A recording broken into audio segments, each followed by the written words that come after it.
from UOG and GCC. Community First Guam Federal Credit Union, now open in Manila. This credit union is federally insured by NCUA. After a break for the Winter Olympics, the U.S. and South Korea are resuming military drills. The joint military Full Eagle exercise begins today and is expected to last a month. Military officials in Seoul and Washington delayed the annual military drills until the Winter Olympics and Paralympics in South Korea were over. North Korea routinely criticizes the military drills as a practice for invasion. This year's drills follow new talks between the South and the North, including a planned meeting as soon as next month between President Trump and Kim Jong-un. In Washington, Jared Halpern, Fox News. A data breach at department store chains Saks Fifth Avenue, Saks Off Fifth, and Lord & Taylor has compromised customers' personal information. Parent company Canada-based Hudson Bay announcing the breach of its store payment systems today. The company says it was taking steps to contain that attack. A pilot program launched by the Colorado Hospital Association is reporting success in reducing opioid addiction. They did it by writing fewer opioid prescriptions, treating pain without narcotics, getting addicted patients on therapy medication. Treating pain at the source point by not sending narcotics through the bloodstream was critical. Another big part was changing the communication, letting the patient know, we're going to treat your pain. We're just going to treat it with a different approach. Of course, participants acknowledge times when alternatives simply don't work and the traditional route must be taken. This is the country's first large-scale opioid research effort that is focused on hospital emergency departments, and it costs very little. Doctors say many people who become addicted don't start with their own prescriptions, but rather leftover, unused drugs that are in the home. Fox's Alicia Acuna.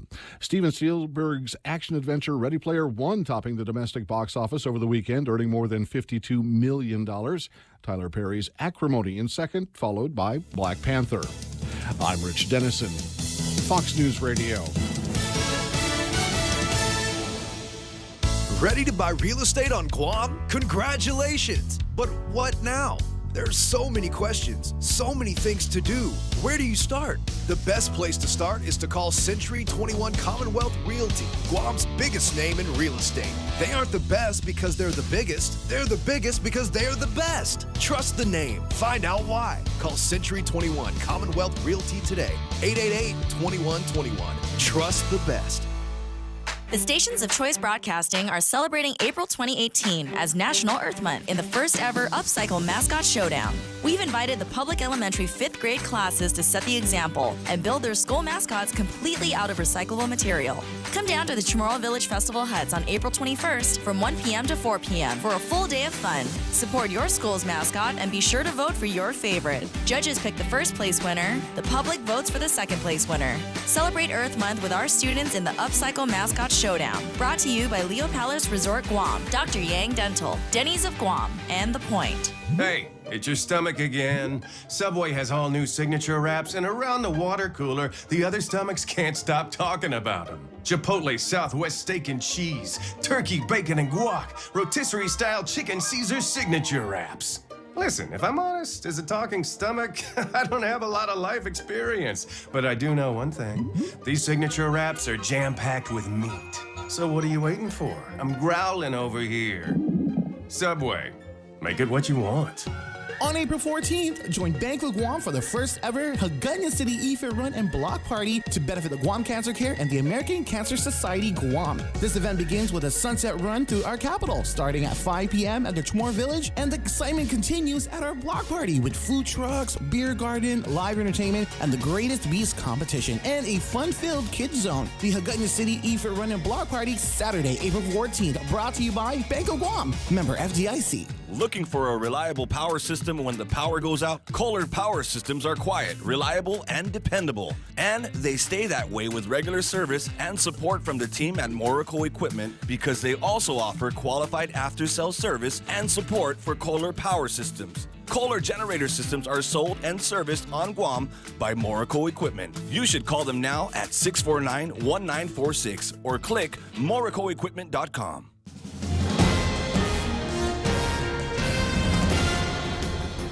Half a day and good morning, Guam. News time here at The Point is 8 minutes past 6 a.m. this Monday morning. I'm Kevin Kerrigan. Here's a look now at some of the top stories from the Guam Daily Post. A woman in distress rescued from rough waters off Shark's Hole near Tangeesan Beach late yesterday afternoon. The 49-year-old woman was airlifted to Naval Hospital after she was pulled from the water by Helicopter Sea Combat Squadron 25 about 5 p.m. yesterday. Her condition has not yet been released. A man found unconscious on the road in Petey yesterday morning was pronounced dead at Naval Hospital on Sunday morning. He was found along Route 2 near Nimitz Beach about 5:40 a.m. Police spokesman Sergeant Paul Tapau says he was lifeless and unresponsive when he was found. He was rushed to Naval Hospital. CPR conducted en route. He was pronounced dead at 6:55 a.m. The victim may have been struck by a vehicle while walking on the roadway, according to Sergeant Tapau, who says the preliminary investigation suggests the vehicle left the scene. No description of the vehicle has been made available. A mother in Texas is grieving the loss of her son, 20-year-old Bradley Hale, who died after an apparent stabbing at Anderson Air Force Base last Tuesday. It's with a sad, heavy heart that the world has to say goodbye to my firstborn, wrote Charla Marie Hale on her Facebook page.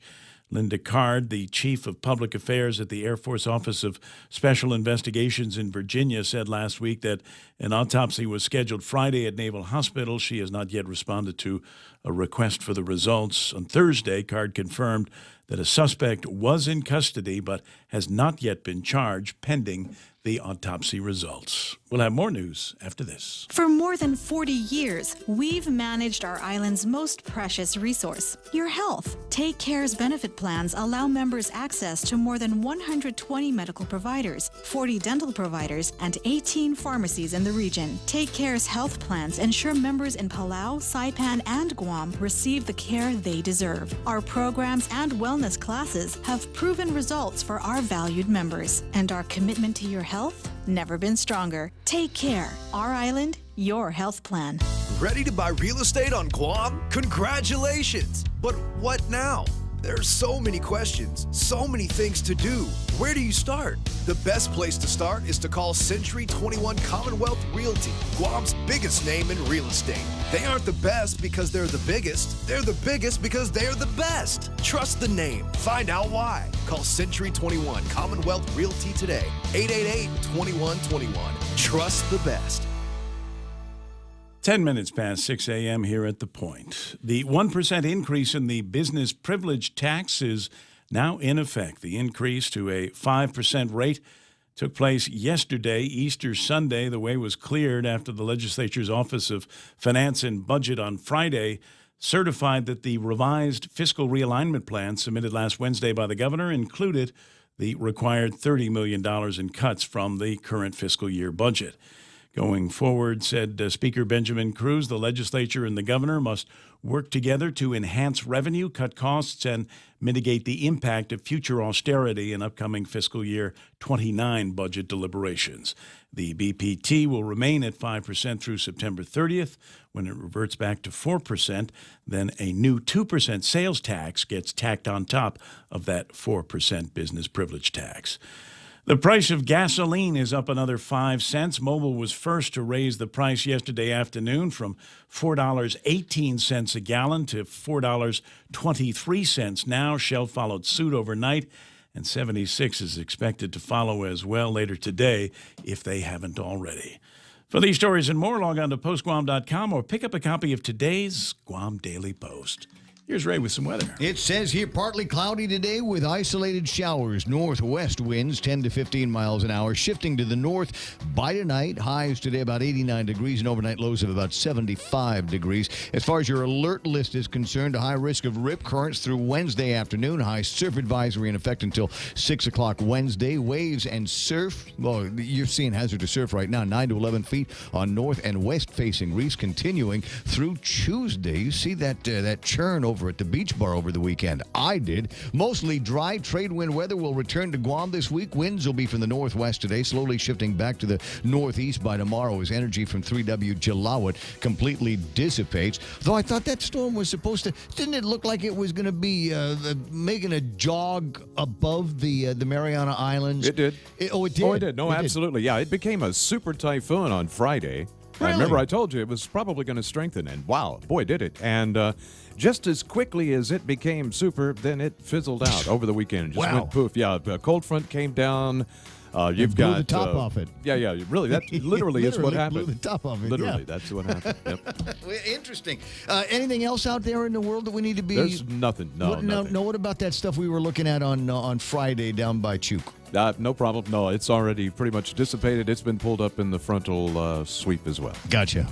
Went away with the Easter Bunny here. Sunrise this morning in about 4 minutes. Sunset tonight at 6:32. And did you see the moon last night? That was nice. That was magical, wasn't it? It's nice out there now, too. Is it? Mm-hmm. Oh, let's stop talking on the radio and go outside and stare at the moon. Do a remote. Make the noises. It's 6:13 in the morning. News and weather together brought to you by Bank Pacific, where others put branches, they place roots. Relax, enjoy, and be greeted by the spectacular view of Hagåtña Bay when you visit the point at the Sheraton Laguna Guam. Gaze into the beautiful sunset as you unwind to the music of Philip Garcia and Natasha on Wednesdays, Mama Shar and Nina on Thursdays, Philip Garcia and Louise Muña on Fridays, and Jack Larimer on Saturdays. Open daily from 8 a.m. to 11 p.m. Happy hour from 5 to 8 p.m. with all cocktail drinks for $7. Receive a discount when you present your SPG card. Call Peter Yaban at 646-2222 for reservations at the point at the Sheraton Laguna Guam Resort. Portions of the program brought to you by Security Title. When you absolutely need confidentiality in your real estate transactions, as in you don't want your wife to know. Okay, got it.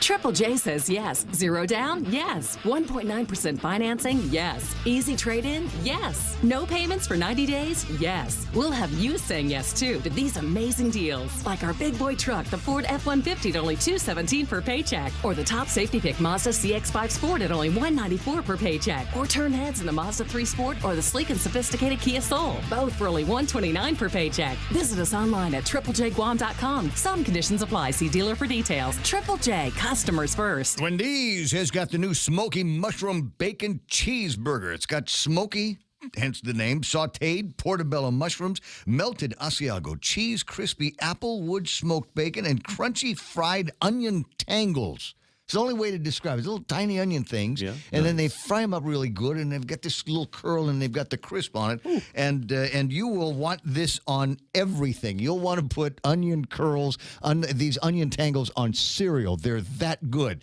Try it today with your favorites. And if you don't feel like having a cheeseburger, maybe you're in training for something, then get that on an awesome baked potato as well. Only a limited time at Wendy's now. That's better. Are you waiting too long for a home loan decision? Are you looking for a bank that understands your needs and can close your loan quickly at today's super low rates? Then come no further than Bank Pacific. Our home loan specialists are friends and neighbors from your community, and our decisions are made right here in Hagåtña. Bank Pacific, where we're open to closing your loan in a hurry. Bank Pacific, where others put branches, we place roots. Equal housing lender, credit conditions apply. Viva Bank Pacific. The Ray Gibson Show. Morning talk that matters. Call now, 888-TALK. That's 888-8255.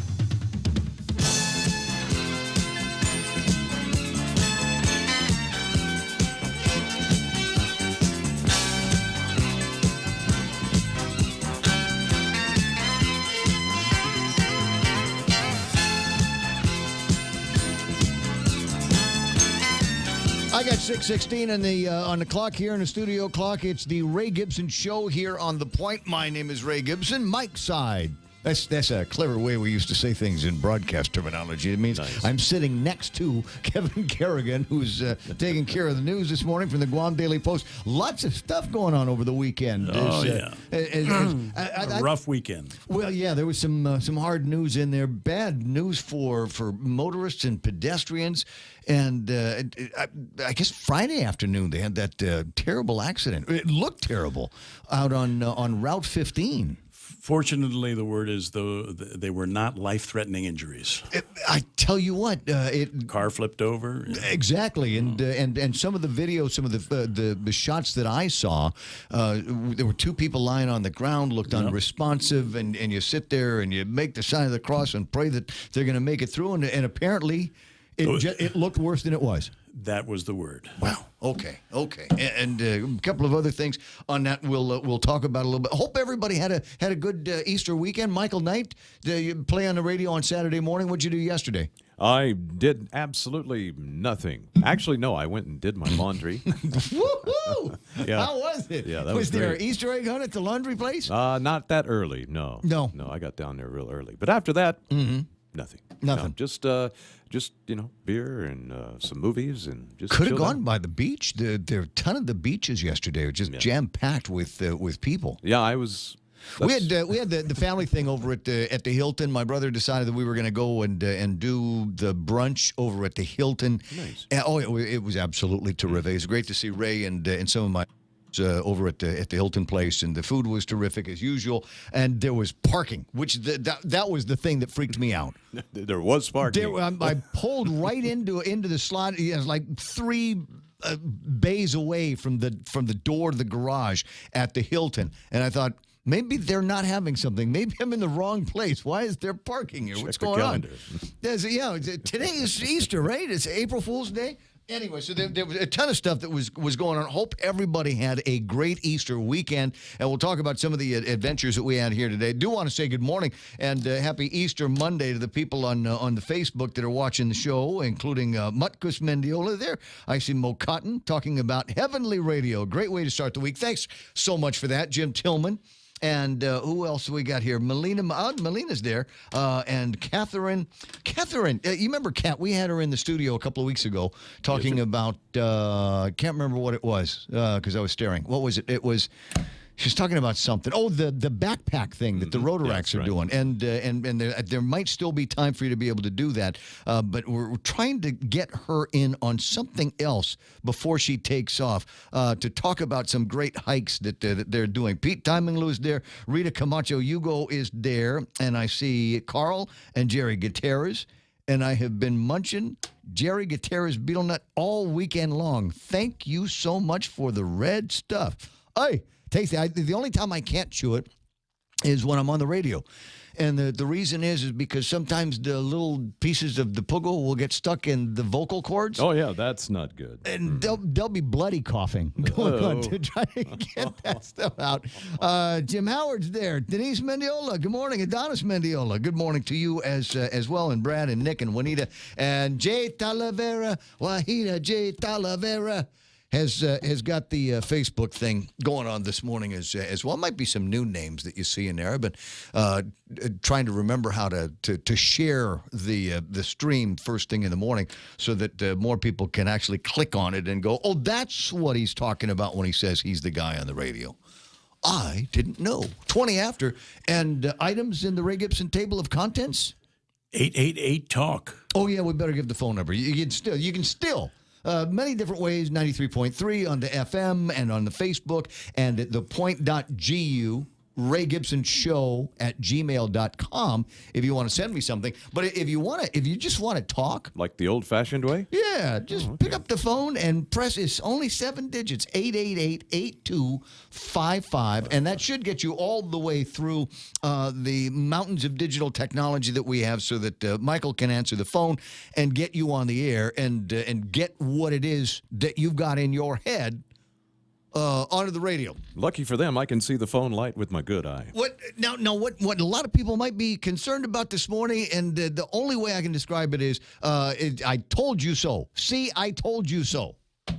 And it was, I've been watching the price of tapas, and tapas was trading the other day at, what was it, $71.38. And I said, that's it. It's going to be going up. The day before that, it was moving up, was trending upward as well. And I said, the price of gas is going to be going up. If you are near half on your gas tank, if you've got the facilities, if you've got the dough, go to the gas station and put gas in it. And yesterday, if you did that, then you were happy that you listened to this program, that you take my advice when I try to dole it out, because you passed by the gas station and the prices went up.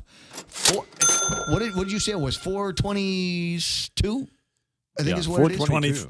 23. When it says 22 and 9/10, it's 23. Yeah. so $4.23 a gallon for gasoline this morning, and I'll let you know what's happening with Tapas. I don't know, an hour from now when we start doing a thing again with the market reports and all of that. I'll let you know where Tapas is going to be headed. But even if it went down to $30 today, you would still be paying $4.23 because that's what the gas companies bought it for. They cannot charge lower until they put new, cheaper gas in the tanks, and so that's kind of what's happening now. I wish I had a different story, but I don't. Now, I will tell you this: as far as I know, the guys over at the 76 stations have not changed the price yet. When I was driving around last night, still $4.17, and the signs that I saw this morning on the way to work were still $4.17. Okay. Now that might just mean that they haven't gotten the guy with the number cards. That must be why their gas pumps were full this morning when I went by. He was, had a good time at Easter yesterday, and they can't wake him up. He's just, deep in slumber. Hey, we got to raise the prices, and you don't hear anything except snoring coming from the other side of the door. I'll get to that later on. Now the places that did change their prices immediately. Mobile was first. You know why? Yeah. Because they have those electronic signs. they can change that. They can change that from the states. They don't need to wake up the guy with the numbers. They've got the electronic sign. So it's just a question of somebody in the home office maybe tapping away at the keyboard and changing the prices just like that, just as fast can be. It's what happens when you got that good IT system. So that's where it is. Now, there were a couple of people I noticed in the social media that used it as an opportunity to take a dig at our elected politicians and people over at the legislature and the governor's office that just couldn't resist. Try though they might, fight. At least it looked like they were fighting. Fight as hard as they could not to have a tax increase. And so they're saying that the price, increase in the price of the gasoline now is, on April Fool's, mind you, is a direct result of the increase in the BPT. Liquid fuel is exempt. So it was bad timing, certainly not very politically astute, but no, never good timing. Yeah. There was a tax increase that was supported over at the legislature. Tommy Morrison's bill that increased the liquid fuels tax. That was at the beginning of the year. Yeah, and we've already seen that increase, but still in all, hey, listen, if it makes you feel crazy about the legislature and the governors, no problem, go ahead. You can use that if you want. You won't be right. I just say that right now. You might feel good, but it just won't be the correct thing to say here. 6:25 in the morning. Bunch of other stuff on the table of contents. Did you feel anywhere that you went yesterday? The increase in the BPT, and again, you're not seeing that on the price of gas. That just has to do with where Tapas is. But did you go anywhere? Have you done anything where you looked at the price tag at the bottom of it, you looked at the receipt as you were paying, and said, "Wow, that is a little bit more than I'm used to." Have you felt that price go up? And I didn't. I haven't. I didn't make any major purchases yesterday, and when we went to the brunch thing over at the Hilton, I forgot my wallet at the house. So if there was an increase in the cost of the buffet yesterday, Mana felt that because Mana's the one that covered me for the brunch yesterday. But I didn't feel it. I know that some people that I spoke with said they're going to hold off and see how it plays out in the coming weeks. They're going to hold off. Oh, they're going to hold off on the increase? Jeff Pleadwell told me. He spoke with you, of course, but he told me on Friday that he's going to hold off for a while. Just to see how it plays. Yeah. Is the thinking? He said that he's maybe due for an increase. He probably will increase, but he wasn't going to do it immediately. But now, is there how do I want to say this? Now, is he of the sense that maybe there's going to be a response over at the legislature, and maybe somebody's going to change their mind about this, as has been done in the past? It's not going to happen that quickly. No. In fact, they're moving his forward. His complaint was he had 130 items, and it would take a little while to do it. Yeah. Oh, he doesn't have that system like the gas station does, where you can just press one button and the prices go up on everything. We should all have something like that. Remind me to get with the partners a little bit later on from the radio station and find out what they want to do about this. Maybe we'll hold off on this as well. Give the advertisers some kind of a break. There was another stuff.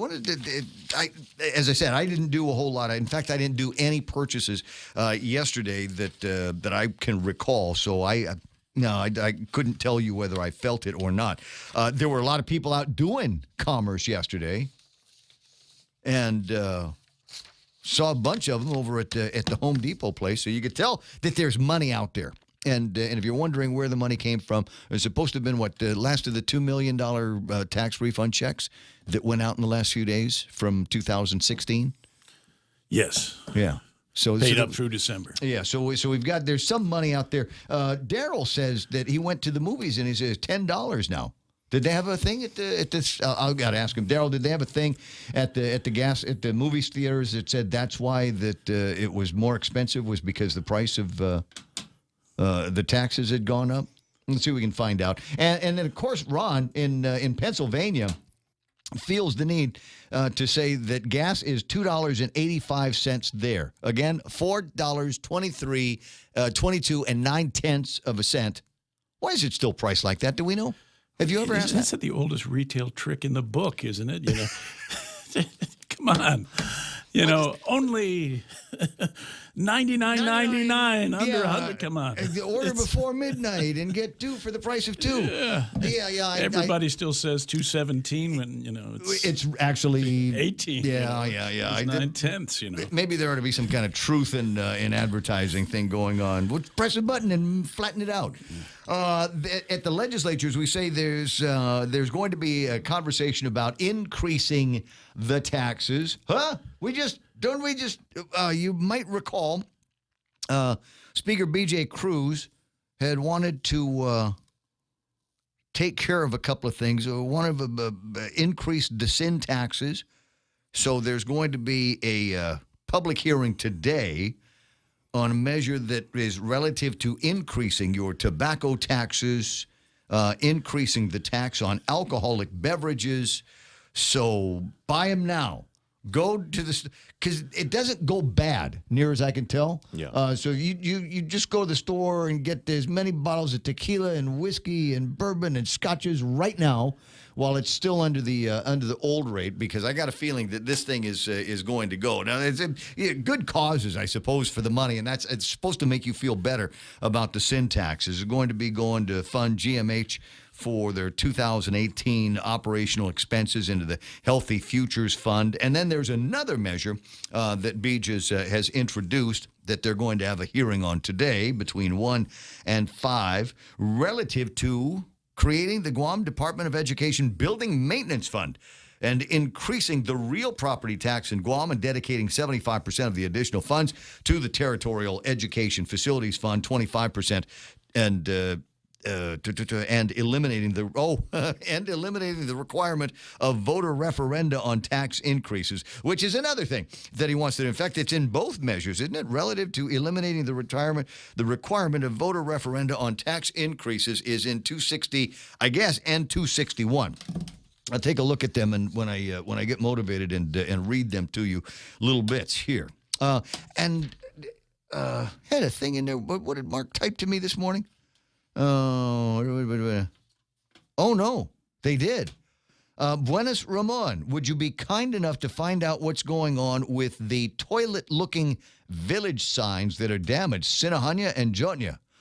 No, I don't know anything about it. Were they damaged? Did somebody go out there and ruin the things? The entrances to the villages, there are these, welcome to Barrigada, welcome to Tamuning, da-da-da-da. You've seen the signs. And he says he's referring to them as the toilet-looking signs. Right. And I'm gonna explain it this way, and just a warning, because once I explain it, you'll never be able to see them differently again. You will always look at them and say, hey, that does look like a toilet. It looks like the profile of a toilet. Now, I know people over at Gita that are really, really nuts about these things and hate it when people refer to them that way. So do so at your own peril. However, if you look at them head on, there's a one of the elements of the artwork was supposed to be a laddie stone. So there'd be half of a laddie stone, and then on the half that's not a laddie stone, it comes up and there's a square, which announces the village that you're in. But if you look at it from that direction, if you look at it head on like that, it looks like the square part is the water tank, and the flat laddie stone part looks like the bowl of the commode. You didn't need the rim shot. That's just what it looks like. So it looks like somebody might have gotten after the ones in Sinahanya and Jotnya. If you're in the area, do me a favor, send me a picture on the WhatsApp. I need to be able to see this. We'll share it, and we'll find out what can be done. It might have been just a couple of just drunks out there doing what drunks do on the road. Don't know, but we'll see what we can find out here this morning. Look at the time here. Nobody stops me when I'm on the rant. 6:33 now, and time for a look at headlines. Kevin Kerrigan from the Guam Daily Post. Half a day and good morning, Guam. News time here at The Point is 33 minutes past 6 a.m. In the headlines from the Daily Post this morning, Port General Manager Joanne Brown is questioning the timing and intent of a new bill that aims to impose a temporary moratorium on the port from entering in any more bond covenants. During last week's port board meeting, she expressed concern that the measure, if passed, could hinder critical infrastructure projects at the port. Bill 252, introduced by Senator Talina Nelson, it would require the port to comply with existing law, which mandates autonomous agencies to contribute to the general fund because they benefit from government services like road, sewer maintenance, as well as police and fire protection. Brown pointing out that just 3 months ago, lawmakers passed a bill authorizing the port to go to the bond market and borrow up to $72 million. About 20 applicants have now applied for the position of president of the University of Guam. The position becomes vacant once current President Robert Underwood steps down on June 30th. UOG Presidential Search Committee Chair William Leon Guerrero said the committee has yet to conduct interviews, but the consultant firm hired to fill the position has started conducting background and credential checks for the 20 applicants. The committee is planning to have a final list of applicants by April 27th, when interviews will begin.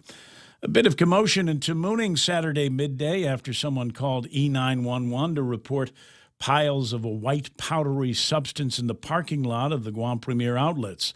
The offices of Guam Homeland Security and Civil Defense got the call about 10:30 Saturday morning. Guam Fire dispatched its hazmat unit and a fire truck to the scene. Guam Police and the Guam National Guard's 94th Civil Support Team also responded.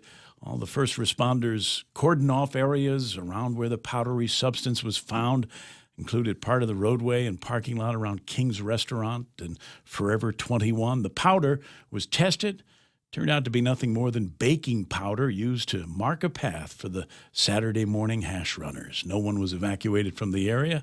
The all clear was given about 1:15. For those stories and more, log on to postguam.com or pick up a copy of today's Guam Daily Post. That's not the first time we've had that story. It was panic. Oh, man. Just a couple of years ago, I want to say Much ado about nothing. It's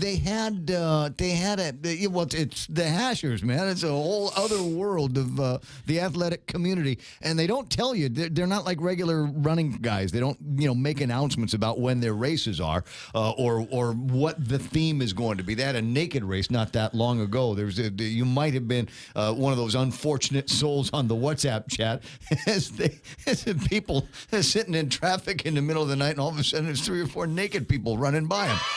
Yay, naked running! That'll make the bubble run more interesting this year.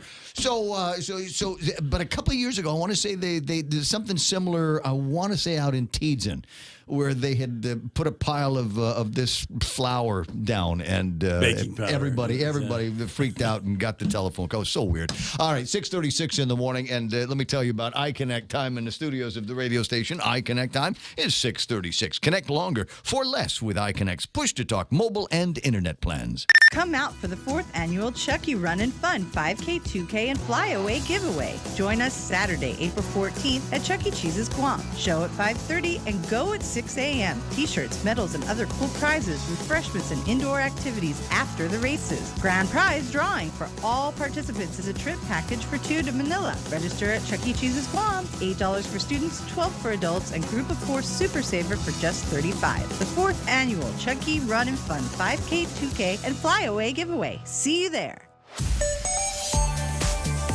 Hey, Congressman, tomorrow morning at 7:30. What do you say? Sounds good. Yeah, you like? Sure. Okay. All right, groovy. Amanda, yes, make it so, Amanda. And let's let the Congresswoman come in and say hello. 6:37 in the morning. Is there any traffic yet today? You know what? No. I don't see anything right now on my traffic gizmo. Let me zoom in on a couple of things. In a couple of minutes, I'll let you know if there's anything. But outside of the usual spots around Route 4 and the intersection of Route 10 and 8, 10, and 16 coming out of Dededo, probably going to be, that's all you're going to see here today. 6:38 in the morning. That's right now traffic on the point. For more than 40 years, we've managed our island's most precious resource, your health. Take Care's benefit plans allow members access to more than 120 medical providers, 40 dental providers, and 18 pharmacies in the region. Take Care's health plans ensure members in Palau, Saipan, and Guam receive the care they deserve. Our programs and wellness classes have proven results for our valued members, and our commitment to your health never been stronger. Take Care, our island, your health plan. Relax, enjoy, and be greeted by the spectacular view of Hagåtña Bay when you visit the point at the Sheraton Laguna Guam. Gaze into the beautiful sunset as you unwind to the music of Philip Garcia and Natasha on Wednesdays, Mama Shar and Nina on Thursdays, Philip Garcia and Luis Munia on Fridays, and Jack Larimer on Saturdays. Open daily from 8 a.m. to 11 p.m. Happy hour from 5 to 8 p.m. with all cocktail drinks for $7. Receive a discount when you present your SPG card. Call Peter Yaban at 646-2222 for reservations at the point at the Sheraton Laguna Guam Resort.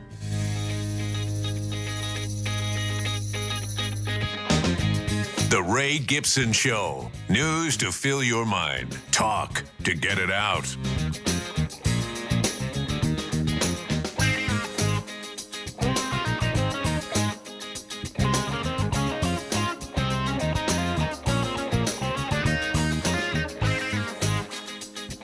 At 22 something minutes away from 7 o'clock in the morning, the Monday after the big Easter weekend. And by now, if I don't ever see another boiled egg again, actually, that's not. I love boiled eggs. Did I ever tell you about this ramen place I went to in Singapore? Mm-hmm. I was down in Singapore last year for a trade show, because it's closer to home and it's not Vegas. And I'd always wanted to go to Singapore. So I took advantage of the opportunity and I went down to Broadcast Asia, and it was a great time, had by all. And it was out, I was hungry, but I wasn't like famished hungry. So I thought ramen would be good today. So I went to a ramen place, and they were famous for what they call the volcano ramen. Ooh. And so anybody knows me knows I like tantan ramen at any of the places that make it. I like it spicy. So I got one of these things, and they bring you while you're waiting for the ramen to come out of the kitchen, which always surprises me that it's such a long process, right? It's just hot water and noodles, right? If it's fresh, it takes a while. I guess. And so they while you're waiting for your bowl of this volcanic tantan to come over, they put a bowl of boiled eggs in front of you. Nice. I mean, and it's a big bowl. And I said, "What's this?" She says, "This is kind of your appetizer." I said, "Okay. How much are they?" She says, "You can eat them as many as you want. It's free.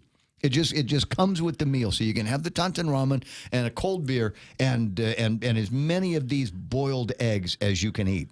And so clearly they don't buy eggs from the same place that I do, because I don't know that you could afford to give them away for free for people like that. Anyway, so a good time had by a bunch of people yesterday, and that was good. There's two or three other things that are rattling around in my head, and one of them is I want to say so long and thanks for the good times to Joey Cepeda from primarily most people know him from his time over at the Guam Visitors Bureau, and I heard over the weekend from Suckman Mario. that he had passed away. And for those of you that follow me on Facebook and are curious about it, I've spent some time with him. The last time I was in San Diego, about 2013, I went to the PIFA show, and somebody said, "Hey, Joey's here." And I said, "Awesome." Because I knew that he was in the hospital getting a heart transplant. And so I went down by the beach, and he's sitting in there in a tent watching all of the festivities going on, and sat down for about a 20-minute interview.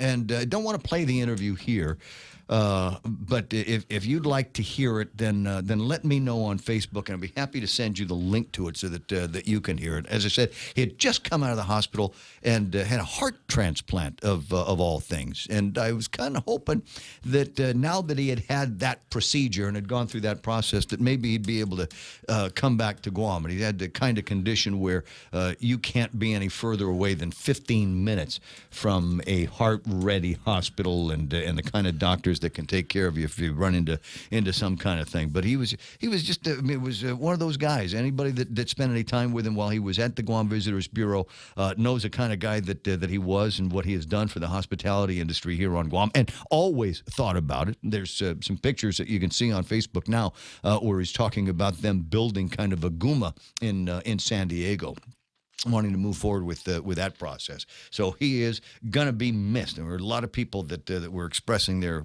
sympathies and providing some kind of testimony to his life. I hope there's something like a local service as the family continues to make those plans. 6:43 in the morning. The Guam International Marathon's going on this weekend. Packet pickup at 11 o'clock Friday at PIC, and you have to get them Friday or Saturday. If you stroll in on Sunday and say, "Hey, Ben Ferguson, you're my buddy, right?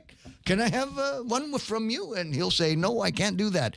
So make sure that you get your packet pickup. And if you are not going to be running in the race, there's going to be a marathon, half marathon, 10K, 5K, and a partridge in a pear tree. And there are going to be some intersections that are going to be quite impassable while the race is going on. Plan accordingly, please. How is your training going? I am down. You're dropping a lot of pounds. 171 today was where that was.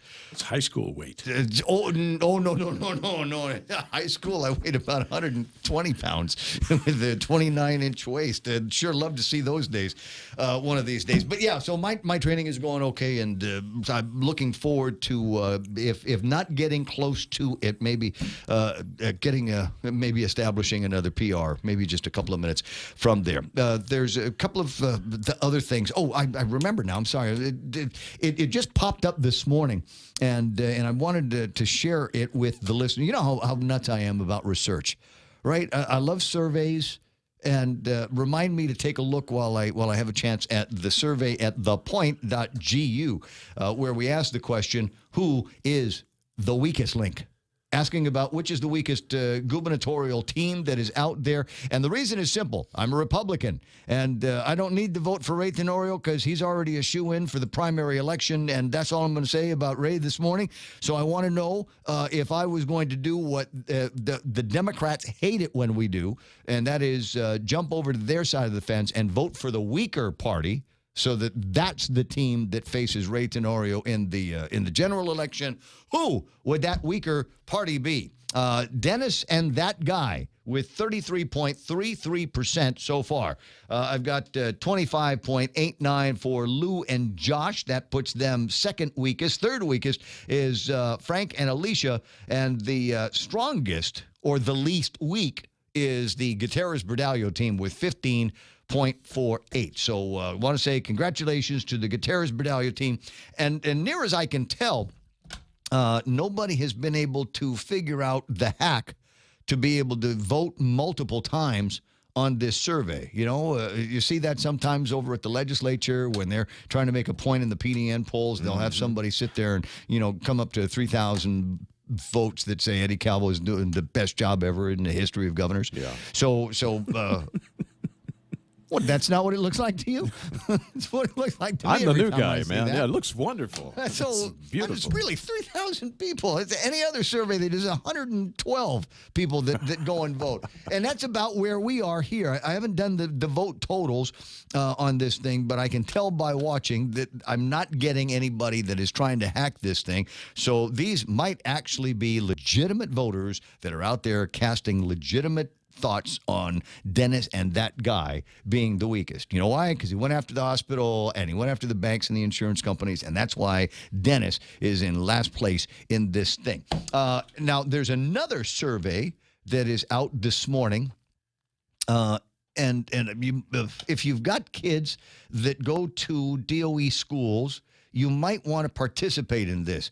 I guess now that Michelle Obama is not in the White House anymore and not directing policy about what it is that kids are supposed to be eating in the schools, there is now a wide open opportunity to put in different menus. So they asked, there's a school meals survey that is taking place over, and this one you can hack. You can hack this one because it's just a Google, Forms thing. School meal survey. What flavor of yogurt would you prefer? See, I love these guys. They start with dessert. If you're a parent, please work with your child in filling out this survey. So quick round the horn here. Here's your choices: strawberry, banana, raspberry, cherry, vanilla, banana cream, Boston cream pie, peach, key lime pie, blueberry, or none. Banana. Definitely the banana? Oh, definitely. Not the strawberry banana, just banana. Well, if it's got strawberries too, I wouldn't turn that away. Okay, so I'm strawberry banana. I'll take it. Can I do more than one? Sounds good. Oh, I can do more than one. This is awesome because if they're talking about the ones that you buy at the grocery store, key lime pie is among my favorite. I can eat that all day. Do you like bagels with cream cheese? Yes. Just a yes? Okay, put that down as a yes. Do you like peanut butter and jelly sandwich? No, I've had enough of those. I do not like it. No more. So one of the survey responses is, I do not like it at all. Do not serve it again. Never put that in front of me anymore. Egg sandwich. Yeah. Yeah, okay. We'll put that as it's just okay. So do you like stir fry rice, eggs, and ham? Sounds tasty. Okay, I like it. I'm going to put you down there. For Ukadu High School, do you like toasted cheese? Blah. Sliced American cheese melted on toasted bread. Or as we say, toast cheese. Do you like that? I like it if it's, if the bread's been buttered properly. With cheese? Yeah, See, that's grilled cheese, man. Well, yeah, but they're not saying it's a grilled cheese sandwich. Oh, it's it's just different. American cheese melted on toasted bread. No. This is bachelor food. Not That's so what much. they're talking about, is giving these kids bachelor food. What kind of ingredients would you like to see in a fried rice recipe? Ham, bacon, sausage, eggs, mixed vegetables. All of the above. I was going to say, yes, all of these things. It's not fried rice unless it has every single one of those things in it. I'm totally screwing with your survey, John. I'm sorry. And John's on the Facebook this morning, so he knows what's on. Do you like spaghetti? What? That's like asking So a fat you kid. started talking about eggs. Now you've got me thinking about deviled eggs. Oh, man. What? Do you like spaghetti? Do you like pepperoni pizza? Yes, I'm going to put 5 on that. I'm not, do you like beef tenactac? There's another 5. Do you like oven fried chicken? No, I want it, don't give it to me ever again. I want it to be fried in oil. Otherwise, it's not really fried chicken. You put it in an oven, it's baked. And it should be oil that's been used to fry several other pieces of fried chicken. Exactly. Yeah, seasoning. And the bacon. Do you like chicken kaddu? Yes, I like it very much. Chicken soup, for those of you. What chicken with rice recipe would you like? Chicken adobo, yes. Teriyaki chicken, can I get a yes? Yeah, sure. Okay, Sure, barbecue chicken, sweet sour chicken, orange chicken, General Tso chicken? Yeah, any kind of chicken's fine with me, man. All right. Because it tastes just like chicken. Then, your favorite type of deli sandwich? I'm just going to go random on these because it looks like they're doing the whole thing. I'm going to say tuna. Your favorite type of burger? There's Sloppy Joe cheeseburger or a deluxe burger. Well, we know yours is cheese. Mine is just anything that says burger on it. I can eat that until all day long. What kind of fruits do you like to see served at school? Fresh fruits, canned fruits, frozen fruits. I'm going to go out on a limb here. Frozen fruits. And I'll tell you why. Because they were frozen when they were fresh.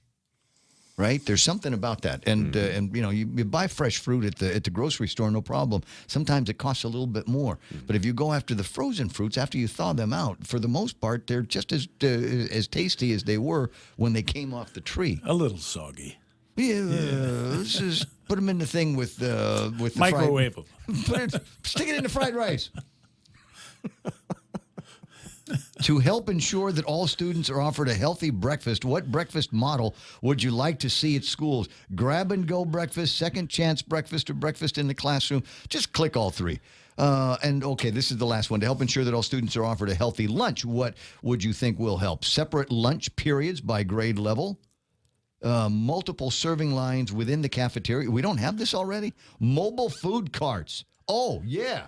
Like you go with at the Chinese places, dim sum. Would you have the cafeteria instead of you going to the cafeteria lady comes to you, like it used to do over at the Hilton at the old Galleon Grill restaurant, right? You eat dinner there, and when you're done with the dessert and everything, then they roll out the coffee and the brandy and the cigars. So we need to do this in the schools. They come out there as soon as the kids are done with their lunch, some coffee and brandy and cigars for the kids, and the kids just sitting back. So this is who's paying for all this, by the way? Because they're talking about some highfalutin foods here. I don't have a problem with it. I'm just wondering where the dough is going to be coming from for all of that. I was hoping, but I don't know if they're talking to me these days over at the governor's office. I was hoping to get Eddie on, and to see if I could get him on a couple of topics. Number one, I know he's thrilled about the H-2Bs and the H-2B situation. We've got some applications that had gone out, and they have apparently been approved. These are folks that will be working on the inside of defense on military construction projects.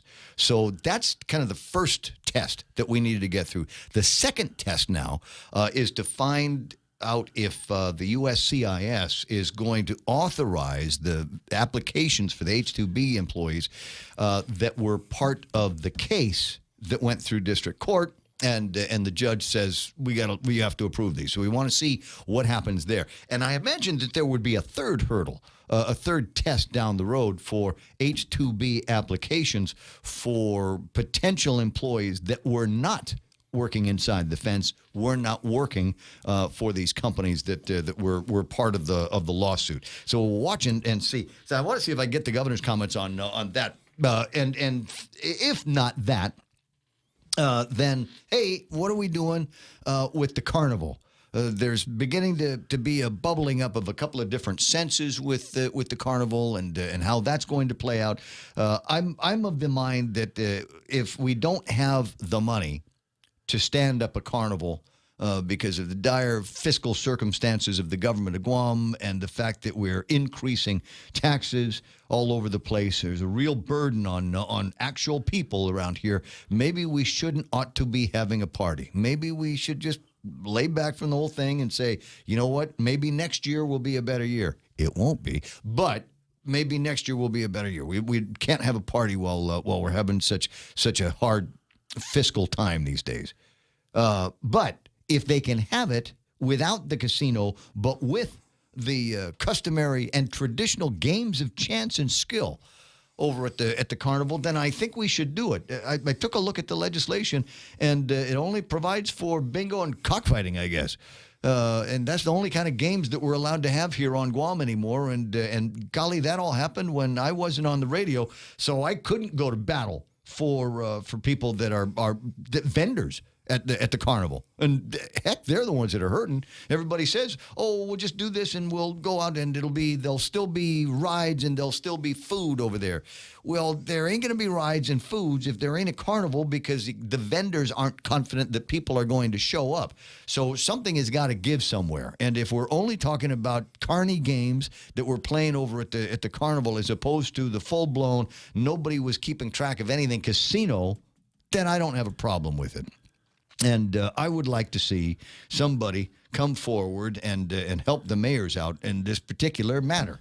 I know that there's some people that say, no, we can do all kinds of other stuff. We can have, mango pie competitions and, who's got the ugliest Carabao competitions and those kinds of things. Well, we'll see what happens in the next few days. There might be some movement. The mayors are going to make up their mind on Wednesday. Wednesday is what I'm hearing. But is there going to be the shoe that drops on this? 6:55 in the morning. And again, welcome to everybody watching on the Facebook Live. Great to have you there. Desmond Mendel, my pal Paul Barron, Hoffaday, Susan Bobbas out in Las Vegas. Jason Sheila Lujan. That's nice. You got 3 names. Romeo Miranda, Lou Sanchez, Tony Scholing. Nice to have you there. Jan Mavini, Valerie Lynn Maigi from Frank Uggen's office. Frank needs to call in just to say hello. There's Joe Cruz, Charlene Marchessault, among my favorite advertising executives in this town, Mike Rios. Oh, see, I said Charlene Marchessault, my favorite advertising executive, and there's Kaz Endo. Man. Should have pre-read this. Chad Anderson, good to see you there. Chito de Guzman, Glenn Busby. Hey, there's a name from the past. Glenn Busby. How about that, Iron Man?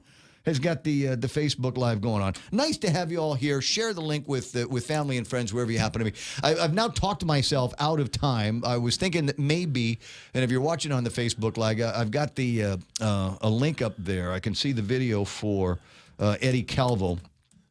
To present his governor's address. Problem is, it's 3 minutes and 50 seconds long, and there's only 2 minutes left in the hour before we get around to doing Fox News. So probably have to save that into the next hour and see what he's got to say about working together, hand in hand, kumbaya, to solve all of the problems that we've got with the fiscal. At least if it's anything that looks like the editorial that I read this morning, then it'll be the same thing. We'll see how that plays in just a little bit. There's a couple other interesting stories that Kevin's going to be bringing you. The union versus the retirement fund. There's an interesting mathematical go-around. They were supposed to be paid an increase of 10% of their salaries a year. Didn't happen that way, and they went instead with a lump sum payment. And I think somebody did the spreadsheet analysis and said, oh, wait a second. Wait just a minute. That means there's less money that we would be making here as a result of that lump sum. And if for no other reason, it gives me an opportunity to read the e-update.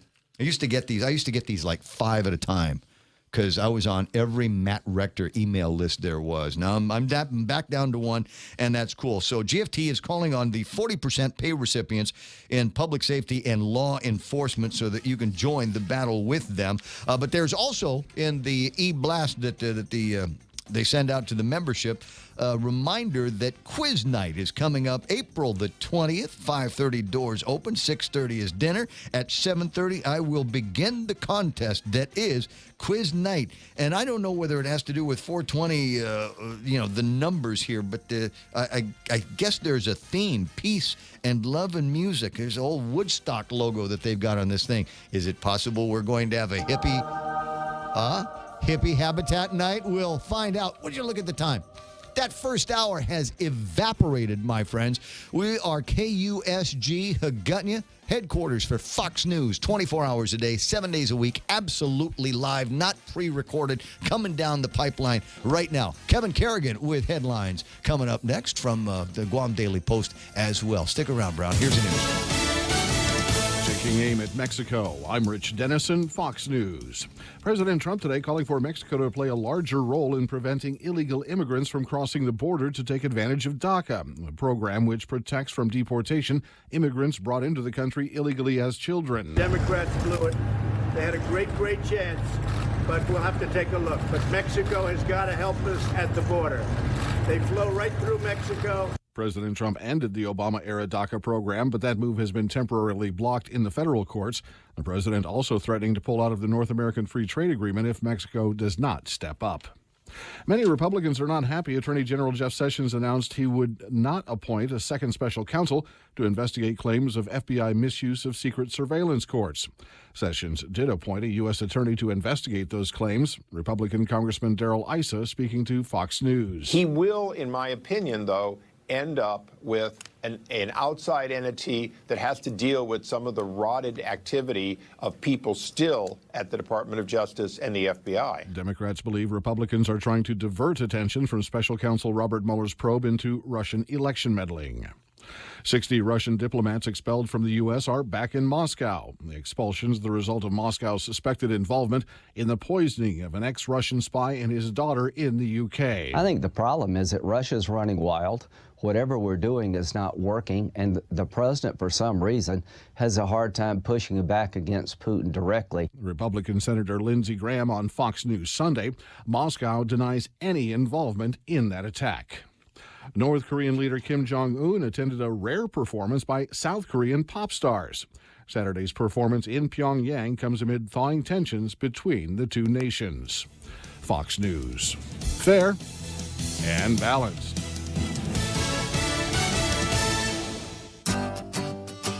Are you waiting too long for a home loan decision? Are you looking for a bank that understands your needs and can close your loan quickly at today's super low rates? Then come no further than Bank Pacific. Our home loan specialists are friends and neighbors from your community, and our decisions are made right here in Hagåtña. Bank Pacific, where we're open to closing your loan in a hurry.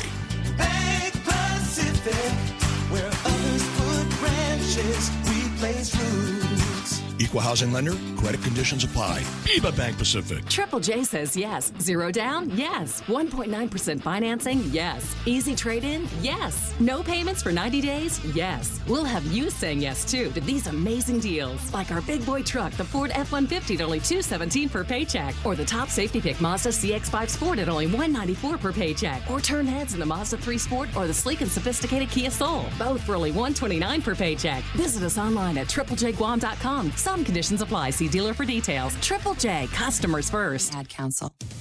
California state leaders are at odds over a proposed citizenship question on the 2020 census. California Democrat Congressman Brad Sherman says the citizenship question only adds to the concerns that people who come to this country feel from the Trump administration. Calling immigrants rapists and murderers, deportations, the fear in Latino and Asian communities is palpable. But Orange County, California Supervisor Shane Nelson says the fear is fabricated. The hysteria that answering questions is somehow going to force people away from a census, I just don't buy it. Both men on Fox News Sunday. Orange County recently voted to opt out of the state's sanctuary law protecting illegal immigrants. Fox's Gernal Scott.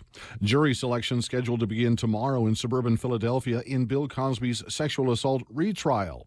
The 80-year-old comedian is accused of drugging and molesting a former Temple University athletics administrator in his home in 2004. Cosby's first trial ended last year with a deadlocked jury. Colorado's dealing with a rise in the number of rabid skunks. Officials in El Paso County, Colorado, say about 24 skunks have tested positive for rabies near Colorado Springs. Since the first of the year, Denver's seen 45 rabid skunks, prompting health warnings about pets and livestock. Warmer than average winter weather and a rising skunk population in the state are considered to be factors for the early start to Colorado's typical rabies season, which runs from April through October. Jeff Manasso, Fox News. Red paint was splashed across the sign outside President Trump's golf club near his Florida estate. Crews were seen removing the paint from a stone surface on the sign at the Trump International Golf Club in West Palm Beach today. The Secret Service is investigating. The golf club is near President's Mar-a-Lago estate, where he's spending the weekend. The President and First Lady attending Easter services nearby. I'm Rich Dennison, Fox News Radio. For more than 40 years, we've managed our island's most precious resource, your health. Take Care's benefit plans allow members access to more than 120 medical providers, 40 dental providers, and 18 pharmacies in the region. Take Care's health plans ensure members in Palau, Saipan, and Guam receive the care they deserve. Our programs and wellness classes have proven results for our valued members, and our commitment to your health never been stronger. Take Care, our island, your health plan. Security Title is honored to join in sponsoring Ray Gibson on The Point. Buenas din hafade, Guahusi Clareming Lotnya of Malolo. And this is where I start my day, listening to the voices of our community and sharing thoughts about issues that affect all of us. It all boils down to our people and our land. Protehi itanotmu, protect your land. When it comes to your family land, remember to call the professionals at Security Title, just like you call Ray Gibson in the morning. Come out for the 4th annual Chucky Run and Fun 5K, 2K, 2K and Flyaway giveaway. Join us Saturday, April 14th at Chuck E. Cheese's Guam. Show at 5:30 and go at 6 a.m. T-shirts, medals, and other cool prizes, refreshments, and indoor activities after the races. Grand prize drawing for all participants is a trip package for 2 to Manila. Register at Chuck E. Cheese's Guam. $8 for students, $12 for adults, and Group of 4 Super Saver for just $35. The 4th annual Chuck E. Run and Fun 5K, 2K, and Flyaway giveaway. See you there. For over 55 years, Community First has served our island as a full-service financial institution. And now, we're proud to introduce the new Community First Student-Run Credit Union, open in Manila on Route 10, Guam's first student-run financial institution, which means it's operated by college students like us, ready to serve all our members, existing and new. We're just down the road from UOG and GCC. Community First Guam Federal Credit Union, now open in Manila. This credit union is federally insured by NCUA. Don't wait another day and waste another dollar. You can start saving today. At Guahan Insurance Services, we are here to help protect your investment and save you money. We offer insurance advising for business, car, and home insurance. So come and visit us at our new office at Camacho Landmark Center at Marine Corps Drive in Tamuning, and let us show you that you can count on us for all your insurance needs. Call 475-1162.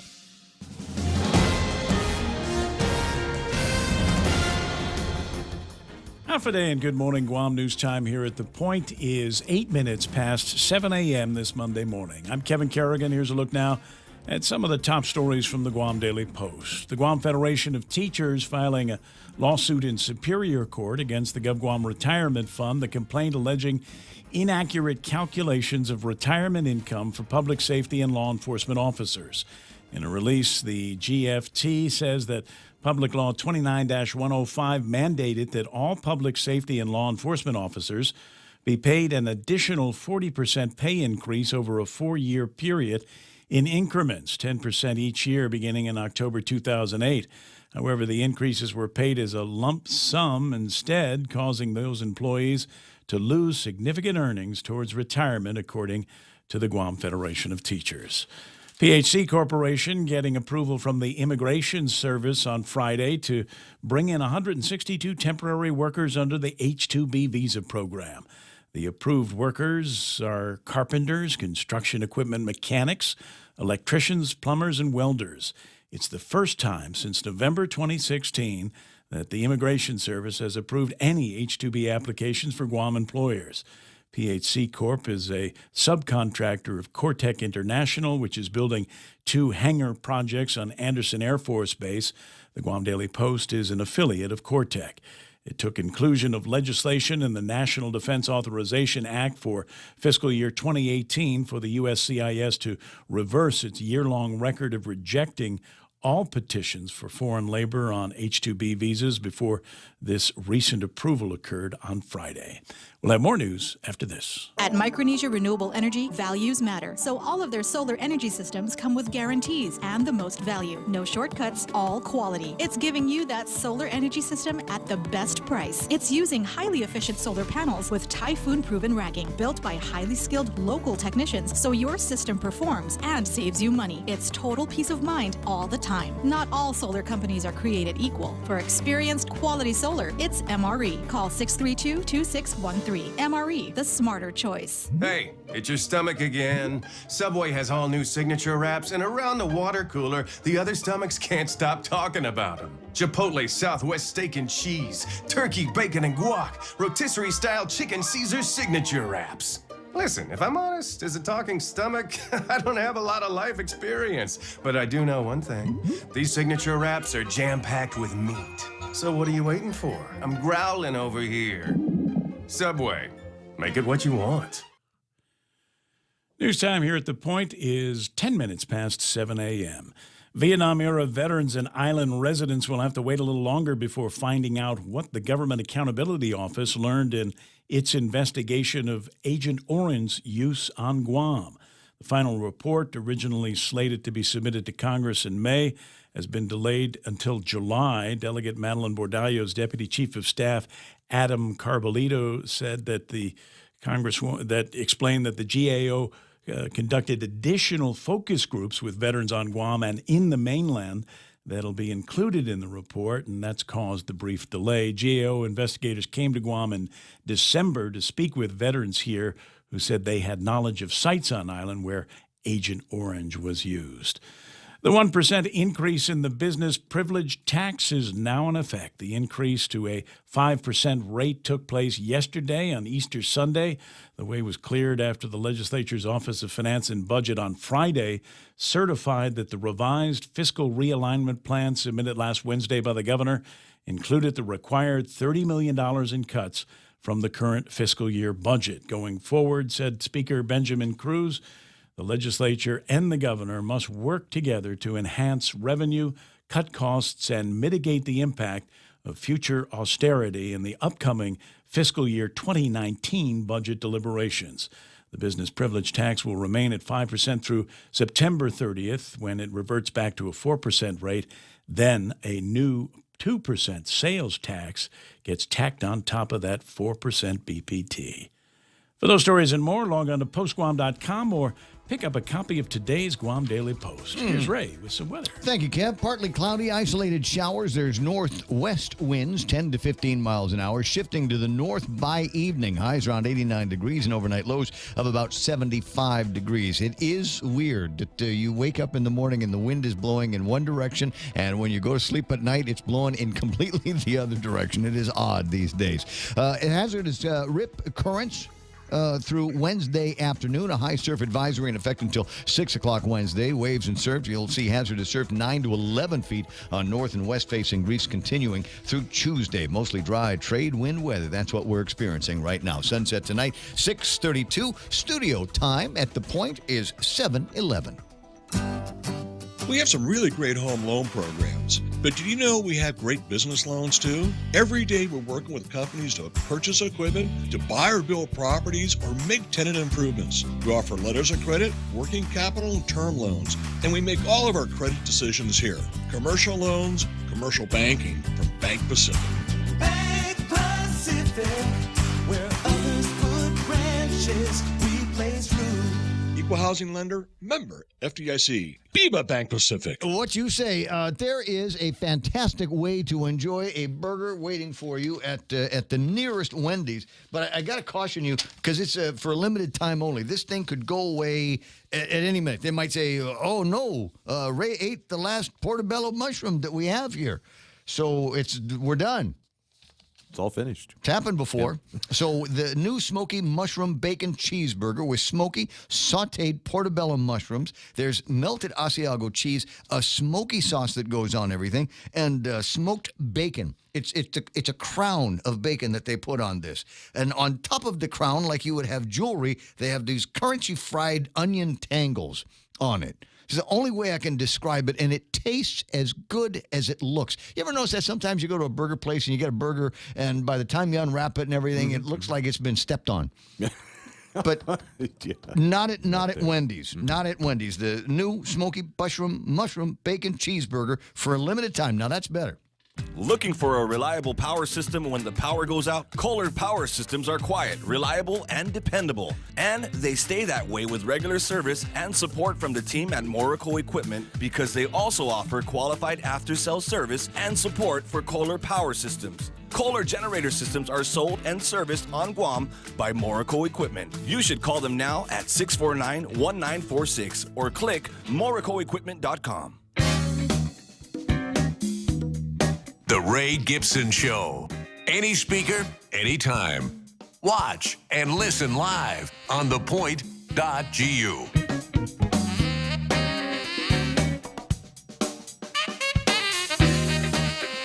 Got to take a look and see what the markets did, right? Maybe the markets all ended up. I don't think they did. I'm trying to remember what the last headline I heard about the markets was on Saturday morning. I'll look. Well, it wasn't Saturday because it was Good Friday in the States. I think the markets were closed on Good Friday. So the numbers that I'm going to give you here are going to be reflective of that. And while I'm getting a refresh on that website, $64.94 if you were to buy a barrel of West Texas crude. That's what it would cost you.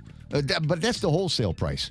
That's the wholesale price. I think retail is going to end up being different. What do we got? Brad's talking about grade A extra large eggs in Texas, 44 cents a dozen. That's 44 cents for 12 eggs. You want to buy 12 eggs on Guam, it's $3.99. How come is that? Didn't we pass a bill a few years ago that was supposed to make it cheaper because we didn't have to have them stamped with a thing? Oh. And did the Limtiacos ever, Tracy, is the family ever going to be done with that? They're supposed to open up a egg farm. Oh, okay. And we were going to have eggs that were from here. Yeah, and that we wouldn't have to pay Jones Act prices for them anymore. Carmelites used to make. That would be nice. Carmelites used to grow their own. You could go to the convent and ask sister for some eggs, and they would go and they would catch some chickens and get eggs for you. Nice. Yep. And for those of you that have a lot of chickens in a neighborhood, you might want to investigate. I know you got to get through this thing in your head that eggs come in cartons, but before they come out of cartons, they come in cartons. They come out of chickens. And so the thing with the chickens is you have them in the yard in the neighborhood, and they're making eggs on a regular basis. So you might want to think about finding out where that hen has got her eggs, and if there's 10 of them, take 9, leave 1. And then the hen will go, oh, I have to make more. And then you've got this constant supply of eggs, see? And they don't cost you anything. And I think they taste as good, if not better, than the ones that we have specially made for us in the States. Okay, so $64.94 for a barrel of West Texas crude, $70.79 for tapas. Tapas is the stuff that turns into the gasoline that goes into the pumps that now save $4.22 9/10 because it's 9/10 cent. It's the gas industry. It's their one cool peculiarity, and nobody's going to take it away from them. I'm sure that there's been a conversation saying, let's just round it up. Let's just take it to the penny. Let's just take it all the way up there. And there's some old stubborn guy like us saying, no. When I was a little boy in the gasoline industry, we always had 9/10 cent, and as long as I'm here, we're going to continue to have 9/10 cent. Round to the nearest hole. We'd earlier talking about the conversation about which gas stations, and as I said, on the way in, early this morning, on the way in, I knew that the gas stations, the 76s, were still at $4.17 9/10 cent per gallon. Now, that might have changed because the sun is up now, and it's safe for the guys to go out there and change the signs. You know, unlike the other gas companies where they've got the electronic gizmos and they can change the price from New York. Around here, it still requires a guy to go up there and actually do that. So I anticipate that there's going to be that change here for you today. All right, rest of the numbers that we need to look at here, just because it's the market report. It's refreshing again. There hasn't been anything happening here. The Dow Jones Industrial Average closed 1% higher, 24,103. NASDAQ is unchanged from 7,063. And the S&P 500 closed off at 2,640. That's where they'll start the trading day tomorrow. Nikkei Exchange should be open today, as far as I know. They'll start at 21,454. They closed last time 295 points higher, so good for them. And anybody you know going to Japan will pay 106.21 yen to the greenback. So that's what's happening in the markets. Brought to you by our friends. Oh, we don't have a brought to you by on this one yet. Not yet. Oh, you should buy this. If you're in the advertising business and you want to get an element that you can own, it would be exclusive to you. And one commercial kind of in between everything before we go to Jerry Roberts and the Extra Point. This would be a good place to buy that ad. And we do it about the same time every day. And it's in the 7 o'clock hour, so there's lots of listenership here. So get a hold of me, and I'll make sure you talk to somebody in the advertising department, and they'll get it hooked up. Trump renews threat to link NAFTA talks to border security. Is there a run? There was supposed to be, I read something over the weekend, 1,500 families that are moving through the trails between Mexico and the United States and anticipating to show up at the borders. And the theory is they're going to be there in such big numbers that they won't be turned away. Yeah, and they're also taking it in the guise of an Easter amnesty. What? Yeah. Never heard of such a thing. That's just the word that spread. No, it just doesn't happen. So, yeah. And they can get turned away. We'll watch and see. Actually, I think there might be some armed security over at the borders. Anything else in here? Coming to an airplane near you, reclining seats in economy, urinals, and sleep-in suites. Reclining suites in economy? Really? Who's going to be doing that? I thought that was passé. I thought it was just sit down and suffer, would you? And urinals. What a great idea. Go figure. I didn't know. Is that in the seat? It would be perfect. So you just kind of stand up instead of bringing the tray down. Right, just pull a little curtain around you and Open go. it up, and there's the urinal. Nice. There you go. And sleep-in suites. Now, I've never slept. I've never been on an airplane where they had cabins with actual cabins in them, so that you could, a little suite with a door that opens. I want to say it's Etihad might be one of a couple of airlines where they've modified the planes for that. But wouldn't that be cool? That 3-hour flight to Tokyo, and just have that little party room in there. Be Ray's Flying VIP Lounge. What time is it now? 7:21. Do we need to do the extra point now with Jerry Roberts? We should, because it's in a lineup. So here now is Jerry Roberts and this morning's extra point. Dollars, move over. Yen, stand aside. Euros, make room. Bitcoin, you can't go eye to eye with by far the most powerful currency in the history of the world. I'm Jerry Roberts, and that's the topic for today on The Extra Point. You've probably guessed by now that the only spendable currency that fits the bill as being the most powerful ever to be used on this planet, exceeding those mentioned and all others, is time.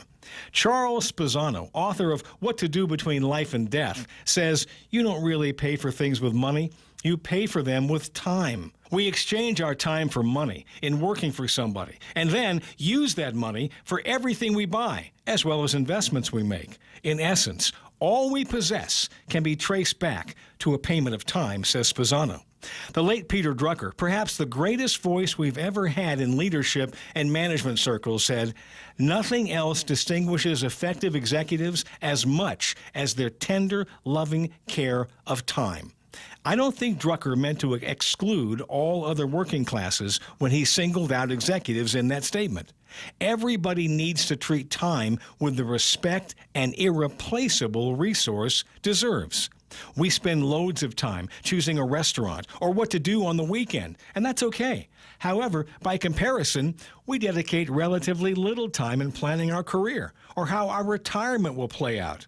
Well, there's always time to do those kinds of things later, What compounds the problem is that we don't know how much time we have to spend.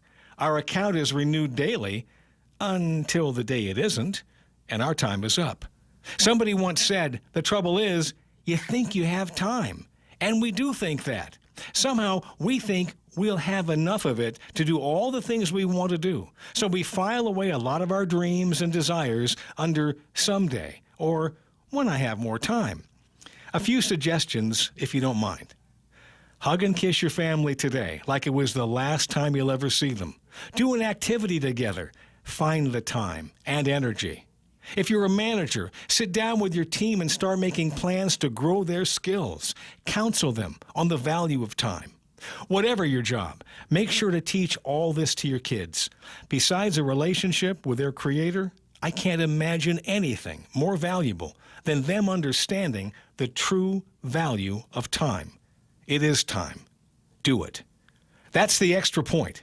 Get out there and make something good happen today. For 93.3, I'm Jerry Roberts. Boy, there is that, isn't there? You just never know what's going to happen, when it's going to transpire, and what, as the governor will refer to in his address, is the kick in the teeth that is going to wake you up. And one of these days you're going to find out is already in front of you. Now, I've got a plan for my personal retirement. I've figured this out. Long time ago. What is your plan? I'm going to die right here. That's my, I don't know how to do anything else. I'm too old. I get the Cosmos keeps trying to teach me lessons, but I'm too old, I think, to learn them. So I think the fun is just going to be to just continue to do this and give politicians a hard time and try to sit on the same table as the consumers and the taxpayers in this town until God calls me home. And I hope it's during a commercial. I'd hate for it to be, while I'm in the middle of one of my, my little rants through the forest of my mind here. I'd hate for something like that to happen. There's depending on where you are in your career, there's still things for you to learn, and there's some low cost opportunities, in fact, no-cost opportunities, these clinics over at the Guam Department of Labor's American Job Center. And the April 2018 clinic schedule is out. I've mentioned this a couple of times before, but it's happening now. So I want to make sure that you know what we're doing here. So on the 10th, they'll have Directive 306 non-discrimination provisions. And all of these are important, and most of these are designed to keep you out of trouble with the Department of Labor and the law. There's contracting with the government of Guam. That one will be on the 12th. The 19th is fair employment practices and EEO general provisions. And you might be thinking, well, I don't have to worry about that. I don't have a federal ticket. Why do I have to worry about that? Because it's EEO, and they'll come and get you no matter what. Employing guard and service members. I'm a big supporter of the ESGR. Used to call back in the old days just EGR, but the employer support of the Guard and Reserve. And there are some things that you need to know as an employer on how to treat and how to deal with employees that you might have in the office that are also serving in Guard and Reserve programs. When they get activated, when they get sent out, there are some things that you have to do. But trust me, there are things that you're going to want to do because it sends a signal that you support these guys and their service to the country. Understanding worker compensation provisions for the private sector. So, like I said, all of these things will keep you out of trouble. If you want information, call Karen Primacio at the Employment Program Administrators Business Service Unit, or just find Greg Massey. I think he's on the chat this morning, and say, I need more information. Get me more details on this, and because I need to send everybody. I need to send all my supervisors. I got to send the HR lady. I got to send the accountants down there, and have them go get into those programs. It's 7:27 in the morning. I'm sure I forgot to take a break, so let's do that now. The stations of Choice Broadcasting are celebrating April 2018 as National Earth Month in the first ever Upcycle Mascot Showdown. We've invited the public elementary 5th grade classes to set the example and build their school mascots completely out of recyclable material. Come down to the Chamorro Village Festival Huts on April 21st from 1 p.m. to 4 p.m. for a full day of fun. Support your school's mascot and be sure to vote for your favorite. Judges pick the first place winner. The public votes for the second place winner. Celebrate Earth Month with our students in the Upcycle Mascot Showdown. Brought to you by Leo Palace Resort Guam, Dr. Yang Dental, Denny's of Guam, and The Point. Right now, traffic. That's what we call it because I've actually got gizmos that allow me to see what traffic is looking like in real time. And what is it right now? It looks like the usual buildups in all of the usual places. If you're trying to get through Army Drive, as an example, to get across to... where's that? Machechi? Yeah, you might have a little bit of a difficulty. That light seems to be taking a long time. Where else are we seeing something like that? Dededo, Marine Corps Drive, at a Sangsong. And, of course, the intersection, not at GRMC, but the one before that, over at Fatima, seems to be a magnet these days for additional vehicles. Now, I'm not saying that GRMC and that intersection isn't in the clear. It's just not built up as much as some of the other ones that you're going to see. Traffic in front of the Micronesia Mall turning into Route 16. And on Route 16, we've got some additional vehicles moving through there. Any place else that you need to know about? Right in front of us here at the building. And then there is that the on-ramp, if you will, between 3 Squares and St. Anthony School, the lane that goes up the hill. And I think it has to do with Carline is snagging up just a little bit here this morning. So as usual, build in some delays and extra time while you're driving around. 7:29, and that's the time on The Point. For over 55 years, Community First has served our island as a full-service financial institution. And now, we're proud to introduce the new Community First Student-Run Credit Union, open in Mangilao on Route 10, Guam's first student-run financial institution, which means it's operated by college students like us, ready to serve all our members, existing and new. We're just down the road from UOG and GCC. Community First Guam Federal Credit Union, now open in Mangilao. This credit union is federally insured by NCUA.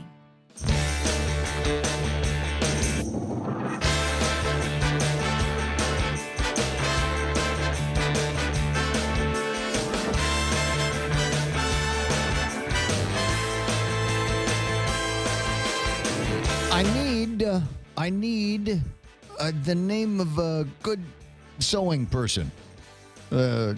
Tailor. I need who's a good tailor? I'm looking at Kevin. Look at it. No? Okay. Mike, no good tailor out there? You see what I wear to work every day. You know I don't use a tailor. Yeah, I got you. You're wearing your other shirt today. That's nice. So, I'm not going to say anything. I got the same limited wardrobe.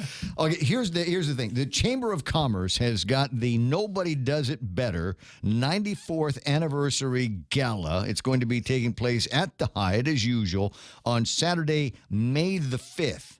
And this is what I want. I want to wear a white tuxedo. Like the kind that James Bond wears. I don't want to wear a dark. I've already got a dark suit. I don't want to wear a dark suit. I want to wear a black pants with the little shiny stripe that goes down the leg, and the white tuxedo top, and bow tie and all of that. So who's got that? I don't need to actually have one expressly made for me. It's possible that somewhere out there is somebody that, once upon a time on a bet, on a wedding, got it for the prom or something, needed to get a white James Bond style coat done, and you did, and you're about between a 38 and a 42 regular. That would be cool, right? RayGibsonShow@gmail.com. Because it's either that or I got to go through the process. Oh, boy. Oh, boy. The process. Yeah. And I honestly don't know that I'd ever wear it again.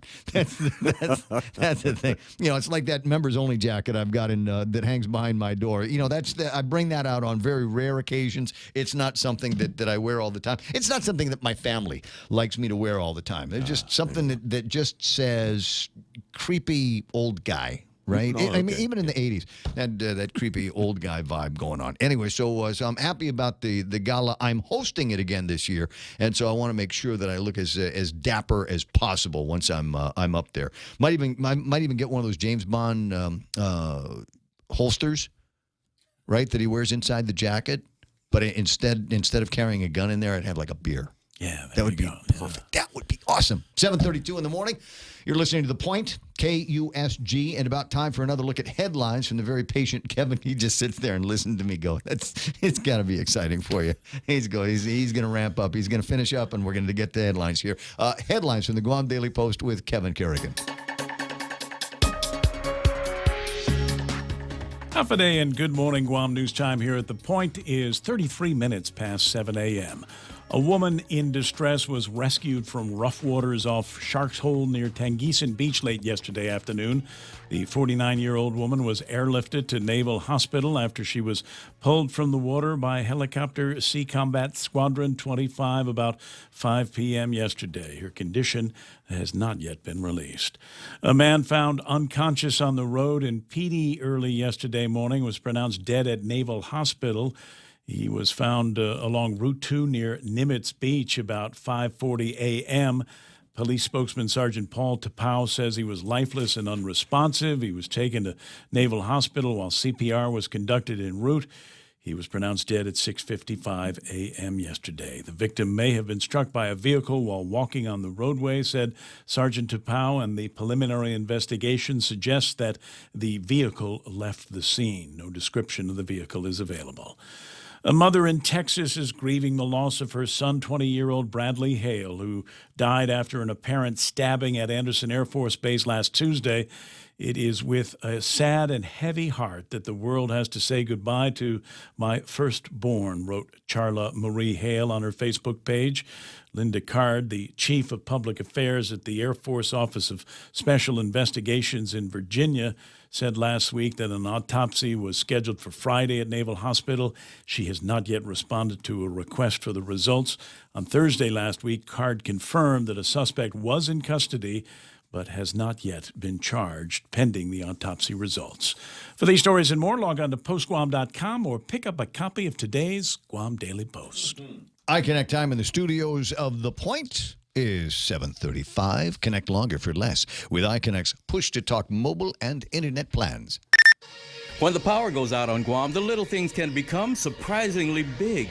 Small comforts are often the things we miss most during a power outage. That is why Kohler built the fastest responding generator sets in the industry. Whether you are at home or away, a residential Kohler generator will enable you and your family to live life without interruption. Kohler Gas, LPG, and diesel power systems are available from Morrico Equipment LLC on EPAL Road. Call 649-1946. That's 649-1946. Don't forget to click on to morricoequipment.com.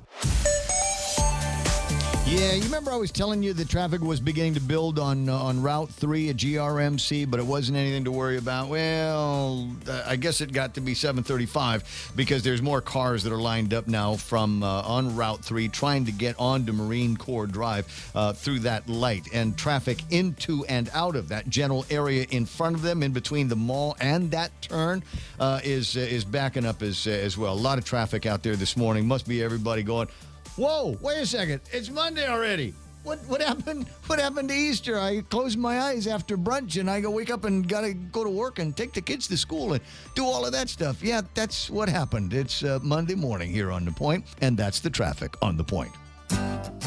We have some really great home loan programs, but did you know we have great business loans too? Every day we're working with companies to purchase equipment, to buy or build properties, or make tenant improvements. We offer letters of credit, working capital, and term loans, and we make all of our credit decisions here. Commercial loans, commercial banking from Bank Pacific. Bank Pacific, where others put branches, we place roots. Equal housing lender, member FDIC. BIBA Bank Pacific.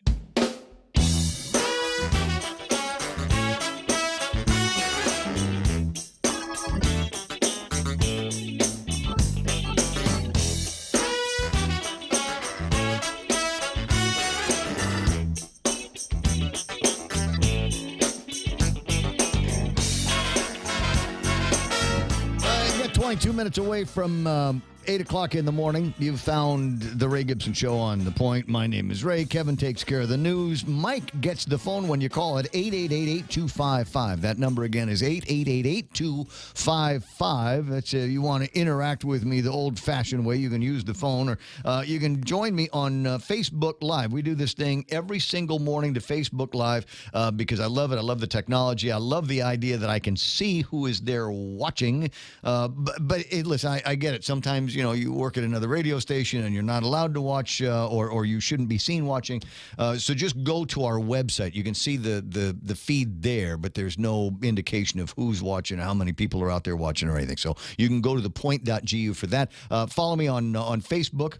Just Ray Gibson is the usual. If you want to find the station site, it is also thepoint.gu on the Facebook. And Deanna, as an example, chimes in this morning. I was talking about eggs and the cost of eating eggs here on Guam. Like I said, I can go to Singapore. I can get a bowl of soup, and while they're waiting for me to have the bowl of soup delivered, they will bring a big bowl of boiled eggs. And you can eat as many of them as you want to. That's kind of the appetizer. I guess they want you to fill up on that as opposed to anything else. And it's a nice little shot of protein that you're going to be getting. And I'm not one of those guys that spent a lot of time believing that eggs were bad for you. So I've just always liked eating eggs. I like boiled eggs. I like egg salad sandwiches and that kind of thing. But it's kind of pricey out here. And so there's two things in my head. Number one is maybe, you know, if you've got a big enough yard, or maybe you live someplace where there's a lot of wild chickens, figure out where the hens stay and go and see if they might have some eggs to get. And don't take them all. You always want to leave one in there. At least that's what my 4-H buddy said. You leave one in there, and that will let the mama hen know that there's supposed to be some more egg laying going on, and she'll make some more eggs. Deanna writes in on the chat. She says, I know several people who have 2 or 3 hens and enjoy eggs daily, but there is the expense of chicken feed, so it's not free, but it is fresh. But if we're talking about feral chickens, and there's a lot of those out there, hey, they know where to find the food to eat. And that's what they do all day, is they scratch around and look for something to eat, and then pretty soon they make some eggs, and they taste as, you know, I would assume that they taste as good as anything else that comes from the outside. So do that. But the other question that I've got, and I remember conducting the interviews before with, I want to say, cousin Mike Benito and one of the Limtiaco boys, asking him about, because they had gone and they were looking to get some money to support an actual chicken farm. And it would be one of these state-of-the-art chicken farms that they've got, because there's so much that's being done with the industry of raising birds. But I honestly haven't heard too much about that in the last couple of years. So I'll see what I can find out in between here and there, and see if there's still this plan. And if there's not, maybe we should get one. There's 165,000 people, plus the construction bodies that are going to be coming in here soon. And maybe if there was, something like local eggs. I mean, how did we do it before the war? Huh? Somebody made eggs. There was a lady down the street. We used to a chicken in every backyard. We used to have. There used to be, before the farmers market, there was a different kind of agricultural community that I remember when I was a child. I don't know everything about it, but when my grandmother, as an example, wanted chickens, she called somebody or sent word through the grapevine to somebody to bring over a burlap bag filled with chickens. And she would take these chickens and she'd kill them with a knife. She'd chop the head off. And then we'd commence to taking the feathers off of them and stick them in the freezer.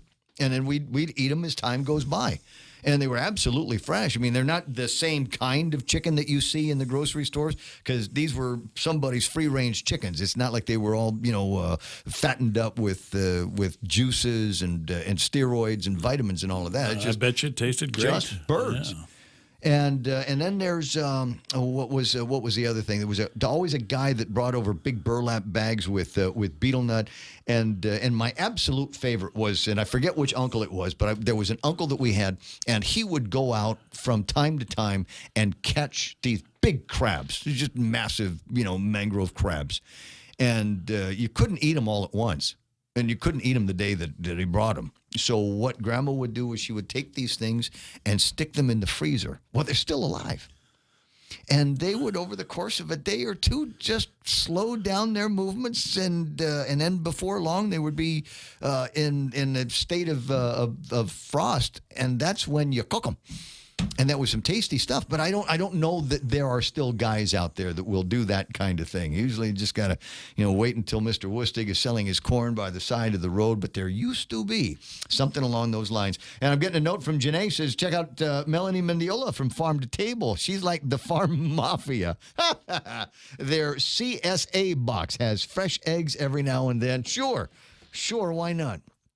I built this studio so that when we needed to, we could have people come by and actually prepare food. It'd be fun to do something like that. Get a couple of hot plates flowing in here, and see what can happen. All right, so where do we need to go? Is there big issues that we need to chase down today? As I said, the only thing by way of public hearings over at the legislature, two measures proposed by Speaker B.J. Cruz, 260 and 261. 260 would allow for the elimination of the requirement on the voter referenda on tax increases. The deal being is the legislature will, and recently has, done the notwithstanding deal. Raise taxes? No problem. Do we have to take this to the voters? Well, you should. But they never do. They always say, notwithstanding any other rules and regulations and laws of the territory, yada, yada, yada, we're going to do this instead. And I know that there are people at the legislature that claim not to like doing it, but at the end of the day, the Attorney General is never going to go after it. So what's the point of having the law on the books? Let's take it out. Although there's a part of me that thinks that this might be like a dog whistle. Like there needs to be people to go to the legislature and in this particular part of the measure, in this particular, and say, no, we don't want to lose this. We'd like you to keep it there. If for no other reason, the reminder that you work for the people of Guam and that you make these decisions carefully, cautiously, sober.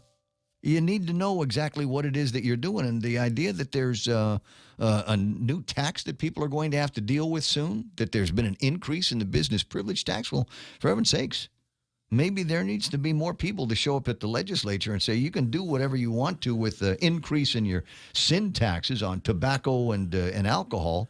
But this idea of the voter referendum on tax increases, no, you should leave that in. That needs to be a reminder to you. They are going to take the sin tax money, and where's it going to go? GMH. $9,273,146 will go to the Healthy Futures Fund, the Guam Memorial Hospital, for their fiscal year 2018 operational expenses. They need the money. $9 million will get them a ways. But did you see where Benita was? Somebody at the hospital was talking about getting a new IT system there. Did you see the number attached to that? $20 million? Are you kidding me now? Really? $20 million? Whoops. That's a lot of money. That's a lot of computer. I'm trying to remember what we were supposed to spend on the Oracle back in the last time we were getting quotes for IT systems. I don't think it was $20 million. I don't think it was $20 million either. I mean, it's $20 million is nearly the annual deficit at GMH. Of Guam Memorial Hospital, exactly. And you know, I can see where you might want to get a new system in there, and maybe that's going to save money. But golly, it just seems like did you ask for a discount yet? Have you gone to them and say, hey, listen, we're just a little tiny Guam out here. Can we buy it in pieces? Is the way is any of this ad supported? You know, so can we use this, and maybe a Google ad will pop up for Payless or Guam Auto Spot or something like that while you're in between your reports? Is there a way that we can do something along those lines? And make the system, make it a little bit easier for us to get our hands on it, as opposed to, bang, $20 million right out the block. What is that? Is that going to include Surfaces? Like Windows Surface laptops and pads? Is it going to include? I mean, for $20 million, everybody better get a computer. I mean, there better be a computer, and every patient should have access to it. And a Cadillac in the parking lot. Sure. That's how we'll pay for it. Paid parking over at the hospital. There's another one of the issues that's come up and gone. Do you remember that, when that was a big deal? They were wanting to charge for parking over at the hospital. They nearly did it. Like they've got over at the Guam International Airport. Just a note. If you decide you want to go in that direction, you just be careful. Make sure you hire the right people, because there have been more than once or twice I've caught the lady at the airports trying to claim that I was in the lot longer than I actually was, and wanting to charge me more. Because didn't they used to have a thing that when you put the card in there, it showed you exactly what the charge was going to be? They took that away, and now they just tell you what it is. And I'm going, wait a second, I want to see the thing again. I want to see the little number pop up, so I know that what that says needs to match what comes out of your mouth. Anyway, so there's that 261, which is going to increase the real property taxes on Guam, and that would dedicate then 75% of the additional funds to the Territorial Education Facilities Fund, and 25% elsewhere. Eliminating the requirement of the voter referenda on tax increases seems to be a part of that one as well. So there's still something to yak about over at the legislature today. I'm not sure. Okay, got it. I'm not sure that I like either one of the ideas. I think the sin taxes here they feel regressive. They feel punitive on people that have habits. And it's not like it's easy to quit smoking cigarettes. I know I had a 30-year habit, and it took me 5 years to break the chain on that nicotine. It doesn't happen for some people overnight. And as far as drinking is concerned, hey, you ought to be able to go and take the edge off on a hard day. And if that's what we're going to be doing, then maybe we'll do something with marijuana, so that people have got some kind of a tax-free choice, if you know what I mean. 7:49 in the morning. I was talking about eggs, and so I got my cousin Mike Benito on the line. Hey, dude. Hey, Bill. How are you doing? You know what? I'm doing pretty good. I haven't talked to you since I got on the new radio station, so I figured we'd use this to break the ice, if you will, crack the egg on the conversation. Is that all right? That sounds good. Thank you. So you and the Limtiacos, my recollection, now correct me where I'm wrong, is that you and the Limtiacos were going to get together and build a new egg farm, state-of-the-art technology, robot chickens, and cheaper eggs. Where is that project now? Well, we're still working on it. As a matter of fact, Senator Tom Matta has introduced a bill that would hopefully extend our lease that we took over. Again, like I said, we're still working on the project. So it comes down to you got a piece of property, it's government property, and they hold you to that for only 5 years, right? Well, actually, we took over a lease that actually was defaulted on an old farm called Kusan Farms a while back. basically tried to do something with the property that we're on. Yeah. They defaulted on it. We'd have held that note. We kind of cured that default, so we took it over. Unfortunately, there was only like about 24, 25 years left on it, so we're trying to work on resetting it back to the 50 years. And the idea is so that you're not under the gun to be able to recover everything, and besides, it's a pain in the butt to have to move something as industrial and environmentally protective as an egg farm. Exactly.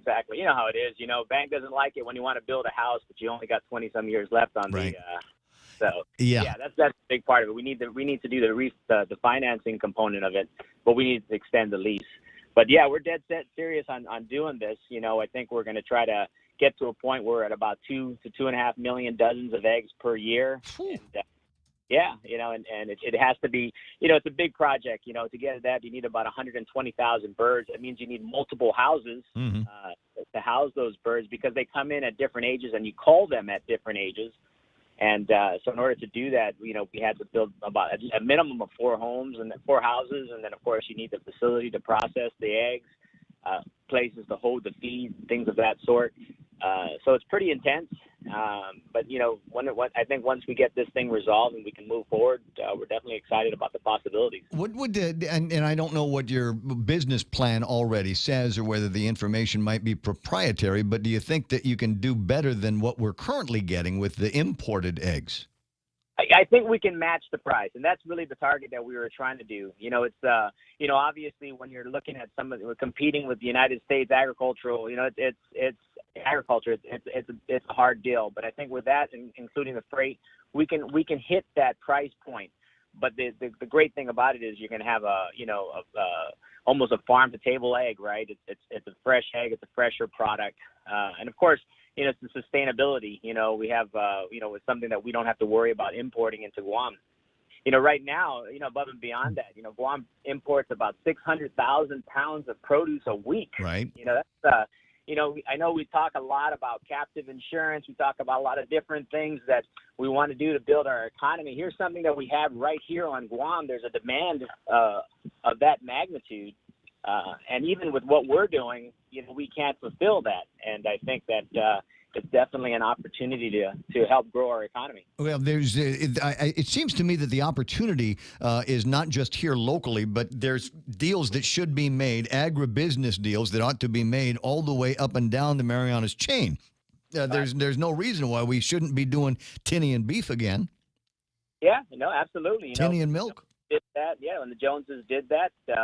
It was definitely I don't know what were the dynamics that stopped it, but it was nice to have a fresh product available to our consumers. Yeah. So it's definitely something that we can look at again. You look at even when we're done with the birds. So we cull the birds at about 18 months or so, right? And when we do that, that's a lot of stewing chickens. Stewing chicken's a big thing on Guam. Now we have a fresh product that we can have and bring to market. And again, it's nothing in the scale that you can do with the United States agricultural system, but it's something that can provide a very high quality product to the people of Guam at a fair price. Well, there's my update. There's my update on the story, and so I'll keep track on the legislation now and see where that goes, because obviously it's something that I'd like to see us be able to do here. I like the idea that we can see after our own needs, and something as simple as eggs, and we're doing it with vegetables all over the place, and maybe one of these days, take it into cows and into pigs. Absolutely. I mean, if we can get a slaughterhouse facility here on Guam for pigs, that would be great. Pork might be a little bit. Beef might be a little bit difficult, but I think definitely with pork, I think that's something that can happen on Guam. I hope so. Fingers crossed. And what's the timeline on opening the new place in Mighty? The return of the Payless to Mighty. Yeah, we're definitely excited about that. Probably around February 2019 is what we're looking at. Huh? Really? Yeah. I think it would take a little bit longer because all that square space, the people don't realize because they only see it from the front. But that is a massive space that we're talking about there, much bigger than the Agana store. It's much bigger than the Agania store. We're going to have about 31,000 square feet on the retail floor, which is good. We're going to actually, the part that you're seeing being knocked down, we're going to add a building to that. So we're going to make it come up to where it was, where that breezeway was. That's all going to be stored way back. So we're definitely very excited about it, and we're moving as quickly as possible. All right. Well, I'll keep an eye on that. I see it on the way home all the time. I'll talk to you soon, cuz. Sounds good. Take care. Thanks for calling. No, not a problem. Like I said, I wanted the update. I want to see where we were with the X in this town. Got to convince him to get the price down, though. That's I'm not interested in matching what we've already got. I want lower prices here, buddy. In my mind, that's the whole point. My friend Kenley and Guerrero's on the line. We were talking about the IT system that they want at the Guam Memorial Hospital for $20 million. Well, there's got to be a lot of padding in there. Because before I left Reno, Nevada, one of the hospitals there did a IT upgrade, and one of the companies I consulted with was a tech partner. Yeah. So I just got to go in and walk around just to see how they do it, see if I could learn anything. And they upgraded the system for $8.5 million. And then they charged $1.2 million for the installation and training.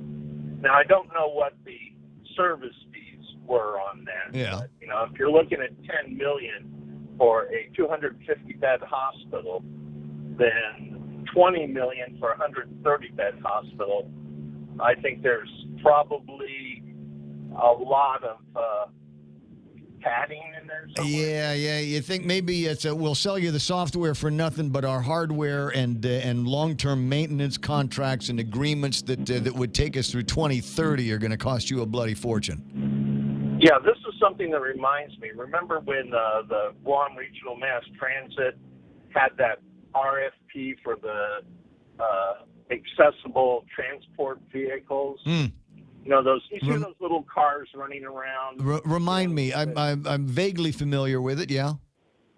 Yeah. So when the bid was finally awarded, they basically spent $75,000 per vehicle, and I sent Tom Matta information from the Sunday paper in Los Angeles showing the exact same vehicle, MSRP $29,995 on the lot in Los Angeles, but government of Guam ended up spending $75,000. Now, when I talked to Guam Regional, they said, well, they had, that this includes the paint job. Oh, it included the paint job. Oh, well, that makes it better. $45,000 paint job and transportation. I shipped my car over from L.A. It was $2,500. So let's just say MSRP at $30,000 and make it $3,500 for handling and transport. That's still, only $33,000. So that's why I'm concerned about the level of padding that we're going to see on that. Well, yeah, I think they got to do something a little public on that, and I think maybe that's just a budget figure that they've got in their head. I don't know that there's an actual proposal that they're, maybe somebody is doing a little bit of window shopping on the proposals, and 20 was the number that they came up with. I can tell you from the perspective of somebody that spent a lot of money on computer systems in the last couple of years that there is no way hardware, software costs should be up around that much money, unless, as you point out, there's padding in it. There's maintenance fees into the future because the new stuff in the hardware and the software can't possibly be that expensive, or could it? Well, we'll see. We find out. I got the music playing in the background. I think your plane's about to take off. Okay, I'll talk to you later. All right, appreciate it. And interesting editorial in the last couple of days. It might be today. I don't know. Mondays, all the newspapers are piled up on my desk, so I'm not sure when his editorial started. But he's talking about the part-time legislature again. I'm thinking it's time for a voter initiative. That's what it is, because that's what it's going to take. I don't think the legislature would do it on their own, even under pressure from the governor's office to do so in his fiscal realignment plan. I think it's something that the people of Guam are going to have to bring to the ballot box ourselves. We're KUSG Agania. Here comes Fox News. Rising tensions with Russia. I'm Rich Dennison, Fox News. A difficult time for relations between the United States and Russia, the two nations each expelling dozens of diplomats and closing consulates over the poisoning of an ex-Russian spy and his daughter in Britain. Republican Senator Ron Johnson on NBC's Meet the Press. It's been their aggression, their provocations that have really, resulted in a relationship that is not healthy for, the world, for world peace. The 60 Russian diplomats expelled from the U.S. arrived in Moscow earlier today. President Trump today saying Mexico has to help us at the border. The president says a lot of people are coming into the U.S. from Mexico because they want to take advantage of a U.S. program that protects dreamer immigrants from deportation. President Trump ended the Obama-era DACA program, which was partially reinstated by a federal judge. Former VA Secretary David Shulkin speaking out about his exit from the Trump administration. The White House says Shulkin resigned. On NBC's Meet the Press, Shulkin said that's not true. I came to fight for our veterans, and I had no intention of giving up. There would be no reason for me to resign. He says a call from White House Chief of Staff John Kelly confirmed the decision. Shulkin had been criticized in an Inspector General's report for violating ethics rules. He claimed not only was his statement in response taken off the VA website, I was told that I was not allowed to go out and talk to the press about this. Shulkin was unanimously confirmed by Congress to lead Veterans Affairs in February 2017. Fox's Gernal Scott. Authorities in eastern Mexico say 7 police officers have died while trying to quell a prison riot. The Veracruz state government says the officers entered the La Toma prison in the mountain town of Amatlan de la Res to restore order and move some dangerous inmates earlier today. Inmates apparently set fire to some mattresses, and the smoke may have killed those officers. Fox News. Fair and balanced. Ready to buy real estate on Guam? Congratulations! But what now? There's so many questions, so many things to do. Where do you start? The best place to start is to call Century 21 Commonwealth Realty, Guam's biggest name in real estate. They aren't the best because they're the biggest. They're the biggest because they're the best. Trust the name. Find out why. Call Century 21 Commonwealth Realty today. 888-2121. Trust the best. Come out for the 4th annual Chucky Run and Fun 5K, 2K, and Flyaway giveaway. Join us Saturday, April 14th at Chuck E. Cheese's Guam. Show at 5:30 and go at 6 a.m. T-shirts, medals, and other cool prizes, refreshments, and indoor activities after the races. Grand prize drawing for all participants is a trip package for 2 to Manila. Register at Chuck E. Cheese's Guam. $8 for students, $12 for adults, and Group of 4 Super Saver for just $35. The 4th annual Chuck E. Run and Fun 5K, 2K, and Flyaway giveaway. See you there. A deputy's been shot and a suspect killed during an exchange of gunfire in Louisiana. The St. Tammany Parish Sheriff's Office reporting the deputy was shot after a chase early this morning. Deputies tried to stop a man suspected of involvement in a series of car burglaries. Authorities say the man fled and crashed his car into a ditch before the gunfire exchange.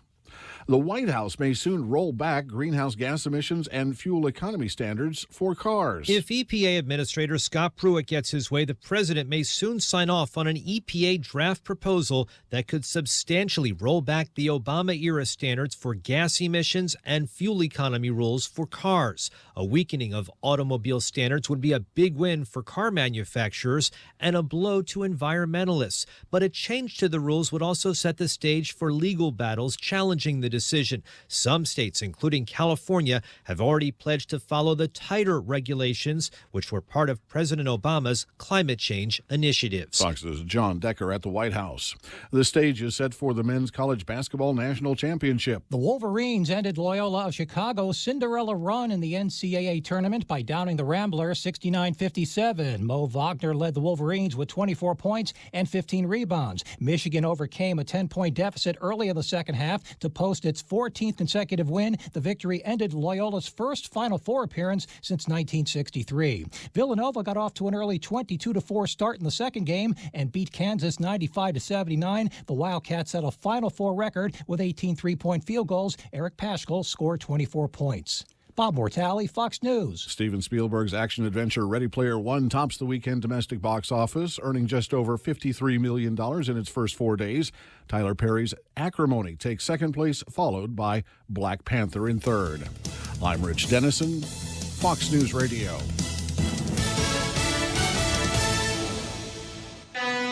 As we journey through the new year, we here at APL continue to find ways to better deliver our island's resources with innovative and cost-effective solutions, lending our helping hands by carrying your freight safely from the U.S. mainland or anywhere in our global network. We humbly honor the opportunities to continue to work and connect with you and your business. We are APL, and we are here for you.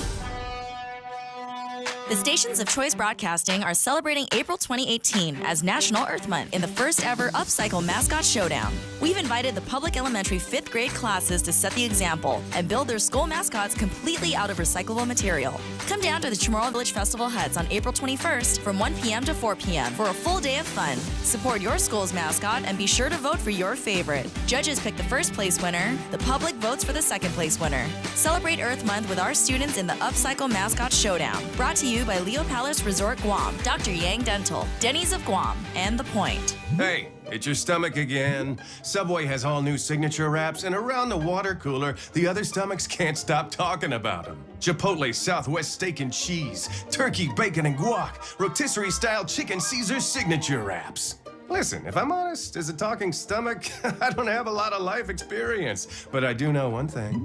These signature wraps are jam-packed with meat. So what are you waiting for? I'm growling over here. Subway, make it what you want. For more than 40 years, we've managed our island's most precious resource, your health. Take Care's benefit plans allow members access to more than 120 medical providers, 40 dental providers, and 18 pharmacies in the region. Take Care's health plans ensure members in Palau, Saipan, and Guam receive the care they deserve. Our programs and wellness classes have proven results for our valued members, and our commitment to your health never been stronger. Take Care, our island, your health plan. Relax, enjoy, and be greeted by the spectacular view of Hagåtña Bay when you visit The Point at the Sheraton Laguna Guam. Gaze into the beautiful sunset as you unwind to the music of Philip Garcia and Natasha on Wednesdays, Mama Shar and Nina on Thursdays, Philip Garcia and Louise Munia on Fridays, and Jack Larimer on Saturdays. Open daily from 8 a.m. to 11 p.m. Happy hour from 5 to 8 p.m. with all cocktail drinks for $7. Receive a discount when you present your SPG card. Call Peter Yaban at 646-2222 for reservations at The Point at the Sheraton Laguna Guam Resort.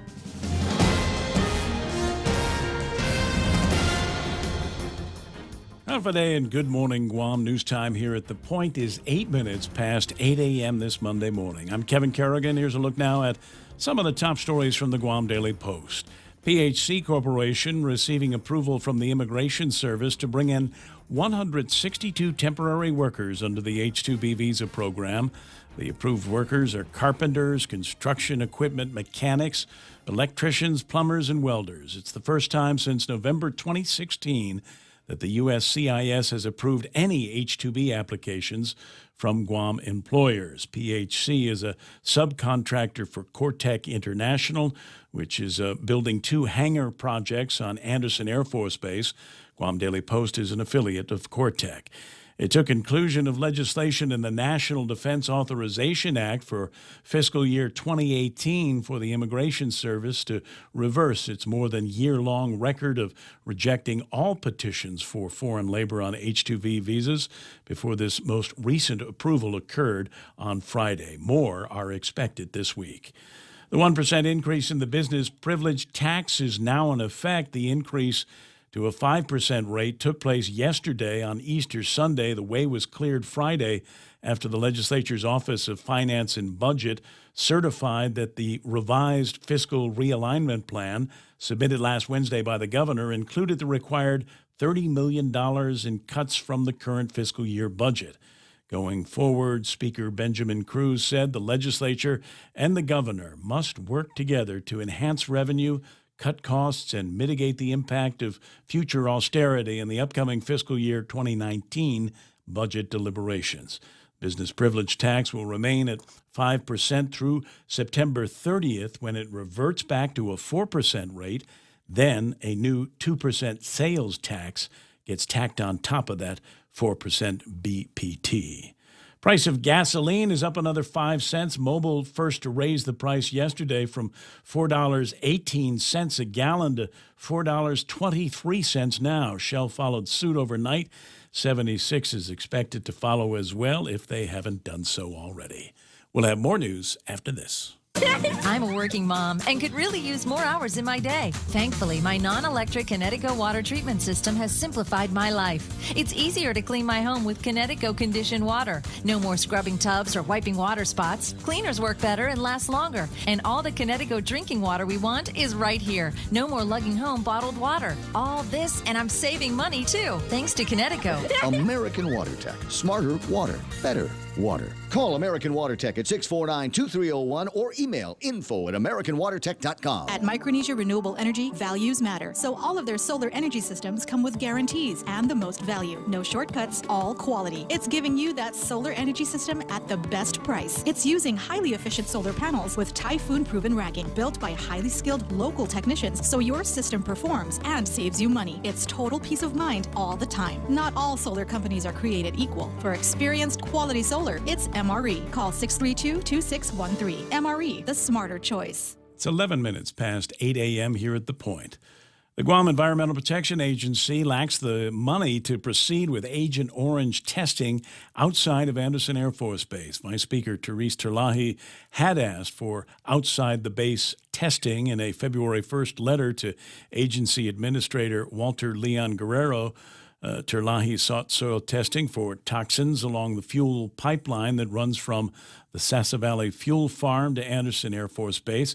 She also suggested soil testing be extended to Naval Base Guam as well as civilian areas because the pipeline runs through several villages. However, GEPA Administrator Leon Guerrero has responded saying GEPA lacks the funding to proceed with a larger sampling effort on its own. The Joint Sampling Initiative involves GEPA, the Department of Defense, and a U.S. EPA, and it is limited to just Andersen Air Force Base. Port General Manager Joanne Brown questioning the timing and intent of a new bill that aims to impose a temporary moratorium on the port from entering into any more bond agreements. During last week's Port Board meeting, she expressed concern that the new piece of legislation, if passed, would hinder critical infrastructure projects at the port. Bill 252 was introduced by Senator Talina Nelson. It would require the port to comply with the existing law, which mandates autonomous agencies contribute to the general fund because they benefit from government services like road and sewer maintenance, as well as police and fire protection. Brown pointing out that just 3 months ago, lawmakers passed a bill authorizing the port to go to the bond market and borrow up to $72 million. For these stories and more, log on to postguam.com or pick up a copy of today's Guam Daily Post. Ray with some weather. I have the weather here. Partly cloudy and isolated showers today. Winds out of the northwest up to about 15 miles an hour. But tonight they will shift from northwest to north. Highs today about 89 degrees and overnight lows of about 75 degrees. Watch out for that moon. Big and bright last night. Maybe big and bright again tonight. In the meantime, high risk of rip currents through Wednesday afternoon. High surf advisory in effect until 6 o'clock Wednesday. And mostly dry trade wind weather returning to Guam this week. Watch out for, it doesn't say anything about a fire danger rating, but just know at this time of year with the rather dry conditions and a lot of the windiness out there, it's tinder out there. So you throw something that's hot out in the grass and it will catch fire before long. 8:13 in the morning. Now there is one other thing before I'm all done. I noticed a friend of mine on Facebook yesterday morning. He was absolutely cursing the Guam Power Authority on Facebook. I guess they had these power outages, and right at the point where he put his finger on the button to start the coffee maker, the power went out. Did you almost spit out your drink? You almost spit it out, right? I really did. That's just... It's like, there, and click, the lights go out, and there's no coffee. So he had a Red Bull for breakfast. Poor guy. And so I was kind of curious about that. Somebody is now, I'm not totally up to speed on the details here just yet. I'm working on it, trying to get some splains from the guys over at the power company, but apparently something at Dusit flooded, and it flooded their generator area. And in fact, I've got pictures of it. I'm going to put it up on the Facebook stream right now so that you can see it. So this is a picture of what it looked like, I guess, over at the Dusit generator housing area place.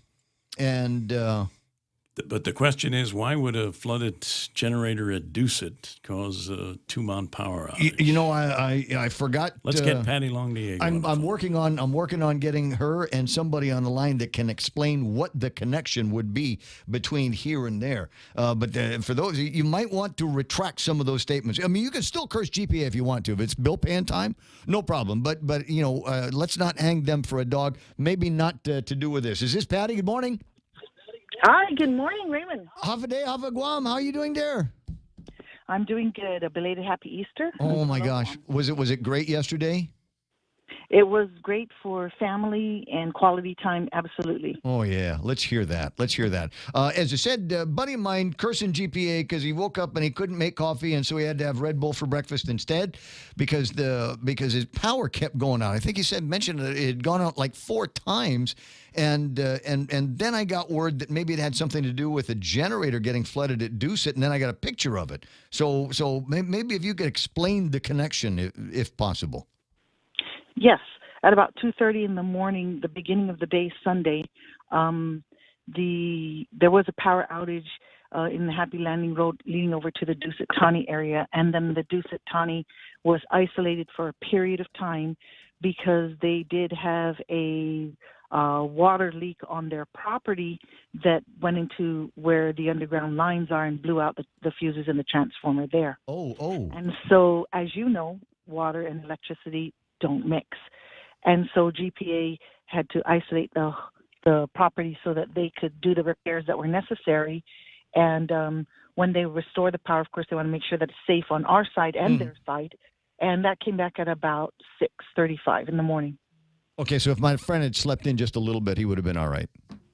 Or you should come to your house. Yeah. Don't know about that. But, okay, so it was a problem isolated at Dusit. They needed to remove them from the grid, and then once they got everything squared away there, put them back on. But safety is the most important thing, and preservation of the transmission and distribution system. It would not have been smart if they had put the Dusit back on and there was still a short circuit on the other side. Not only that, I mean, safety, wherever there's water and electricity, you know, that immediate surrounding area, you have to take care of that first. No, I get it, absolutely. So I guess the next phone call would be over to the Dusit to find out, did they have to empty out the hotel with the no electricity there if they didn't have shore power and their generator was flooded? Yep, I'm sure that they would have an explanation for you. And, you know, Ray, sometimes these things could happen in different kinds of businesses, not just hotels and things like that. No, I got it. It's just like I said, there were numerous people that I'd seen on, and instead of the beautiful "He is risen" memes that we normally get on Easter Sunday, I started looking at people that were really genuinely angry at GPA. But in this case, it wasn't a GPA issue. Right, and I'll also remind too, when there's a situation, anytime there's an emergency, but if they need to find out the power that's affecting them right there immediately, they could call our dispatch center and the folks there. Once they've settled what the immediate need is for the system, then of course their phones are on 24/7. They could answer some questions. Roger that. Well, I usually only call those guys in case of emergency, not because I'm inconvenienced because I can't make coffee. But I wanted to make sure that was all in there. And one other thing that I'm going to point out here is that I am 55 years of age, going on 56, and I love the fact that as far as the Guam Power Authority and the Guam Waterworks Authority is concerned, I am a senior citizen, and I like that mechanism that you have at the campus. You just type the thing in there. It'll ask you what kind of ratepayer you are, and if you are over 55, they call you next. Yes, I heard you talking about that, and thank you very much. We'll pass that feedback along to our customer service folks and to the team in general. But, we do try to not only, when people think about the operations of the generators and the lines, but in other parts of the system, we're always trying to make improvements to better serve you. Well, I love it. I didn't even feel bad for the 20 people that were behind me. And it's happy birthday on May 11th, right? Yeah, on May the 11th, that's right. And they're looking at me going, he doesn't look 55. He's not old enough. Don't let him do that.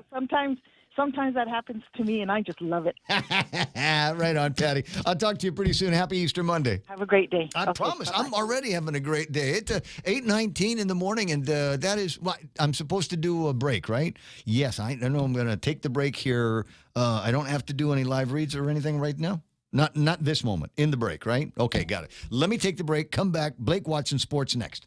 Don't wait another day and waste another dollar. You can start saving today. At Guahan Insurance Services, we are here to help protect your investment and save you money. We offer insurance advising for business, car, and home insurance. So come and visit us at our new office at Camacho Landmark Center at Marine Corps Drive in Tamuning, and let us show you that you can count on us for all your insurance needs.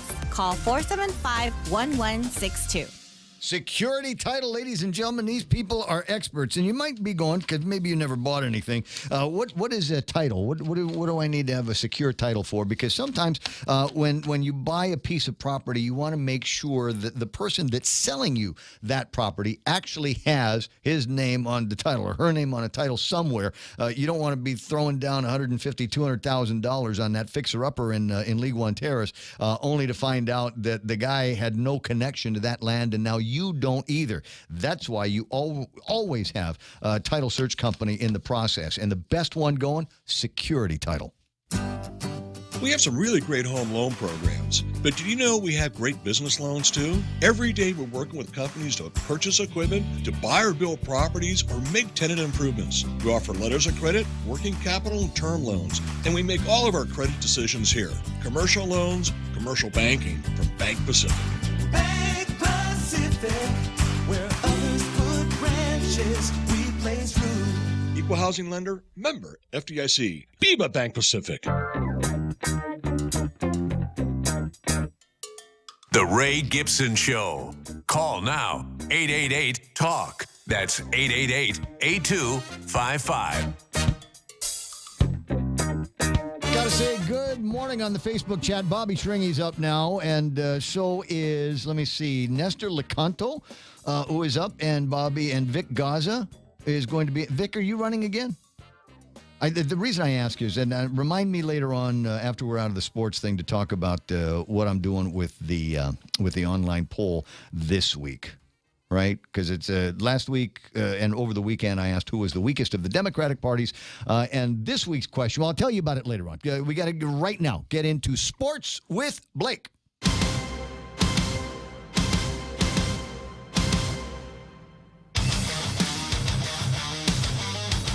Oh, that's a good one.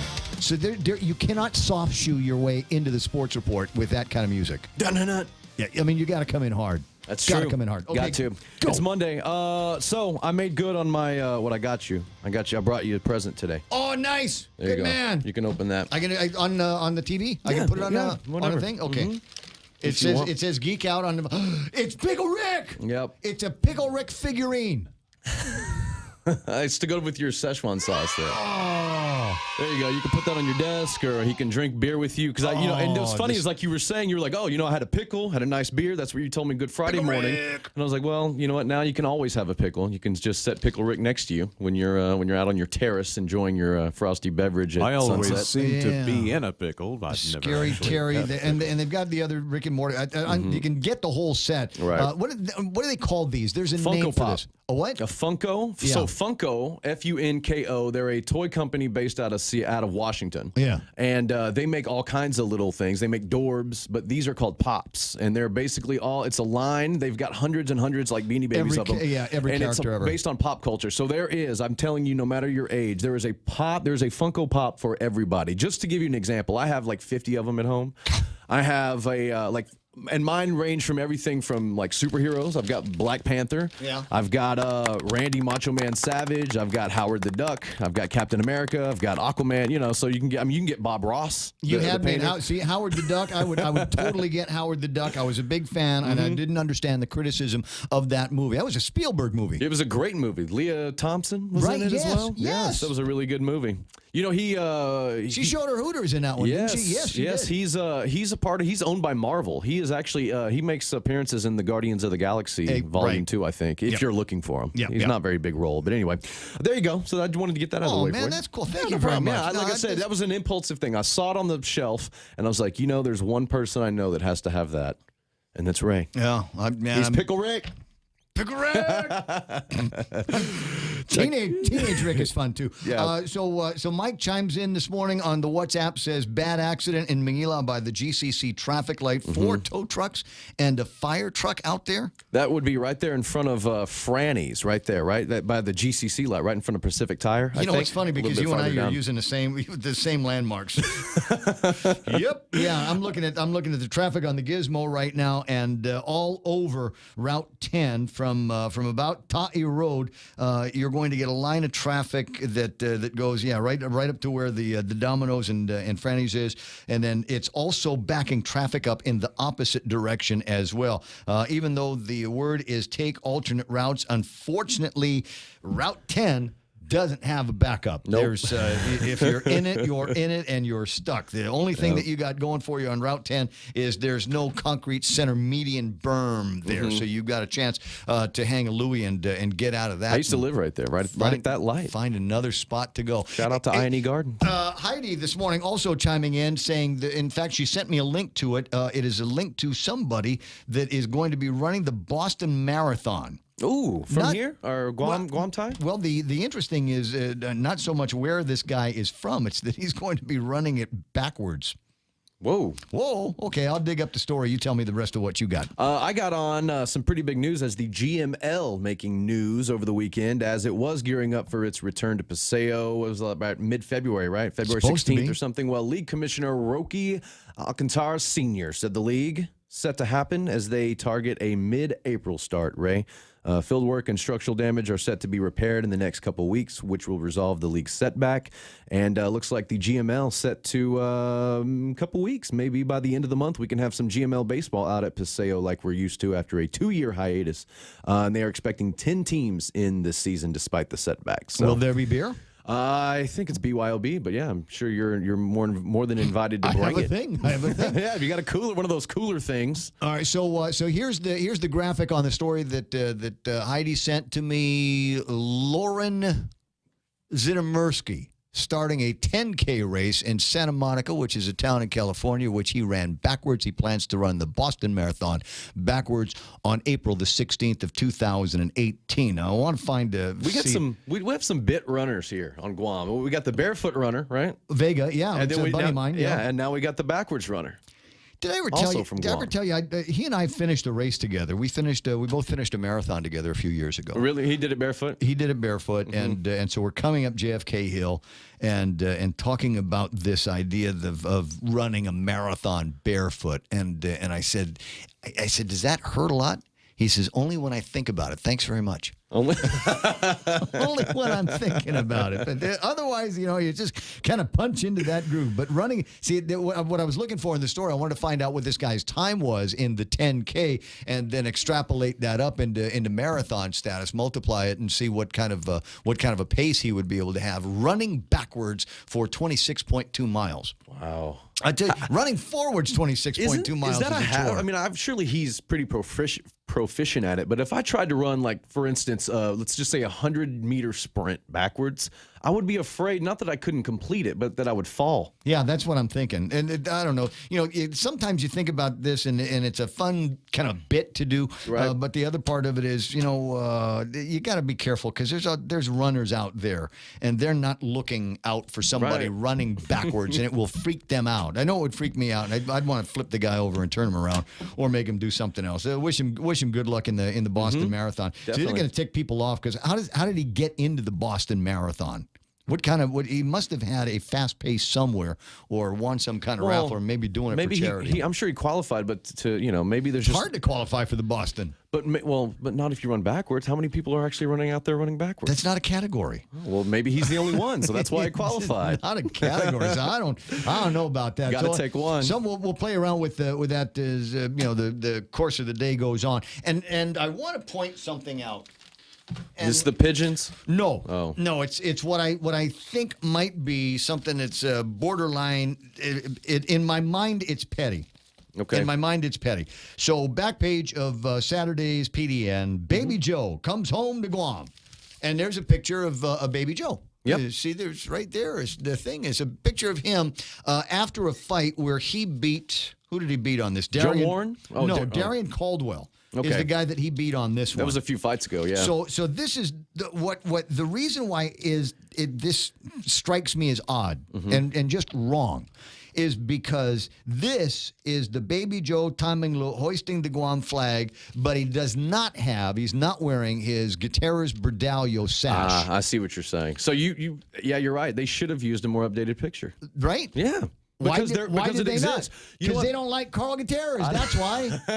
Maybe. And that's why I'm going, that's just petty. Yeah, That's petty. I see what why you're would saying. we not? I mean, it was a bigger fight against the other guy, right? Oh yeah, Joe Warren. It was a much more impressive win. It was much more current. It's much more topical. So the only reason why they wouldn't do that was because they didn't want to put the Gutierrez Berdallo sash on the guy. And hey, you know what? That's the deal. It was like that's his sponsor. Yeah. You know, that's the patron. So why would that be taken out? And again, the only reason why I can think of is because the PDN doesn't end the sports guys at the PDN. What's his shirt there he's wearing? Because he's getting paid to wear that shirt too. It's the same. I think the shirt is the same one as he wore in the other one. Okay. See, you know what I just tried to do? I just tried to pinch the picture. Like try to zoom in. I just tried to zoom in on the paper picture here because I'm a stupid guy. I do that. Sometimes I'll touch my laptop screen. Maybe you can make a view out. Okay. No, I see. Yeah, but you're right because meaning there is no reason to not show it. Like, oh well, it's a sponsorship. Yeah, but look at his trunks. Look at his shirt. Right, That's trunks, all. He's shirt, all being, everything has got it. Everything's sponsorship. But yeah, you're right. I think it was very meticulously selected to not show a certain political party that they didn't want to show. I know how Who's that this from? works. I can't tell you the number of times. Yeah, because they got this from courtesy of Bellator.com, and I know for a fact I'm looking at it. Bellator.com has the new pictures of Baby Joe. So if you pulled this from Bellator.com, yeah, you could have gotten the new ones. Come on, JoJo, what are you doing there? There you go. What are you doing? So that's why I wanted to call Carl Gutierrez this morning and find out if he was going to take some kind of action. Yeah, he paid good money for that sash, for Baby Joe to be wearing that sash after that win. Shout out to... No, I was going to say we got to wrap up because Kevin's got to go to his real job. I was going to say Emma Sheedy, who ran in the Mike Petty Memorial Track and Field Meet in Okinawa, Kubaski High School. She ran with other Dodea students over the weekend, representing Guam proud, and finished her second in the first time running the 1600. So Miss Earth Guam herself, Emma Sheedy, running over in Okinawa in a track meet over the weekend. So. And what did Jelana do? You know what? She is that's one of my former trainees, Halana. She can man a camera and interview with the best of them. Oh right. Yeah, she was over in Hong Kong shining in a rugby tournament. So that's what she was doing over there. It's at Kings Park. It was the named most valuable player, right? Yeah, most valuable player. She out went of 800 or something. Yeah, out of 800 athletes, 71 teams, 800 athletes, and Halana Garcia from GW. She is a standout in GW rugby. She's also a longtime standout on the GW soccer team as well. And shout out to her. She, like Kevin said, taking home MVP out of 800 athletes. You can find that on the back page of this morning's Daily Post. And as I said, in Saturday's newspaper, you can see an old picture of Baby Joe, not the new one with the Gutierrez Berdallo sash. I noticed. It's small. Now that you pointed out, I won't unsee it. I can't unsee it. Why would you do that? Okay, 8:33 in the morning, and we'll take a real fast break. Or do you want me to go directly into it? Because the last time I went directly into it, it messed you up. So, okay, we'll break, and then Kevin with news. Security Title is honored to join in sponsoring Ray Gibson on The Point. Buenas and half a day, Guahu si Clareming Lotnya of Malolo. And this is where I start my day, listening to the voices of our community and sharing thoughts about issues that affect all of us. It all boils down to our people and our land. Protehi itanotmu, protect your land. When it comes to your family land, remember to call the professionals at Security Title, just like you call Ray Gibson in the morning. Relax, enjoy, and be greeted by the spectacular view of Hagåtña Bay when you visit the Point at the Sheraton Laguna Guam. Gaze into the beautiful sunset as you unwind to the music of Philip Garcia and Natasha on Wednesdays, Mama Shar and Nina on Thursdays, Philip Garcia and Luis Muñoz on Fridays, and Jack Larimer on Saturdays. Open daily from 8 a.m. to 11 p.m. Happy hour from 5 to 8 p.m. with all cocktail drinks for $7. Receive a discount when you present your SPG card. Call Peter Yaban at 646-2222 for reservations at the Point at the Sheraton Laguna Guam Resort. 8:34 headlines with Kevin Kerrigan in a second. If you're watching the Facebook Live or on thepoint.gu, I've got an image that was sent to Kevin and then to me of the accident on Route 10. Looks like it's in front of the tire place, and I'm trying to sort out a little bit more. Looks like the wreckers are on the scene right now, and if there's any developments on this, we'll let you know about it. In the meantime, traffic on Route 10, both directions over by that intersection for GCC and GOG is snagged. Headlines with Kevin. Half a day. Good morning, Guam. News time here at The Point is 35 minutes past 8 a.m. Here's some of the headlines in the Post this morning. A woman in distress was rescued from rough waters off Shark's Hole near Tangeesan Beach late yesterday afternoon. The 49-year-old woman airlifted to Naval Hospital after she was pulled from the water by Helicopter Sea Combat Squadron 25. That was about 5 p.m. yesterday. Her condition is not yet known. A man found unconscious on the road in Petey early yesterday morning was pronounced dead at Naval Hospital. He was found along Route 2 near Nimitz Beach about 5:40 a.m. Police spokesman Sergeant Paul Tapau says he was lifeless and unresponsive at the scene, rushed to Naval Hospital while CPR was conducted en route. Later pronounced dead at 6:55 a.m. Sunday. The victim may have been struck by a vehicle while walking on the roadway, said Sergeant Tapau. Preliminary investigation suggests the vehicle left the scene. No description of that vehicle is available. A mother in Texas is grieving the loss of her son, 20-year-old Bradley Hale, who died after an apparent stabbing at Anderson Air Force Base last Tuesday.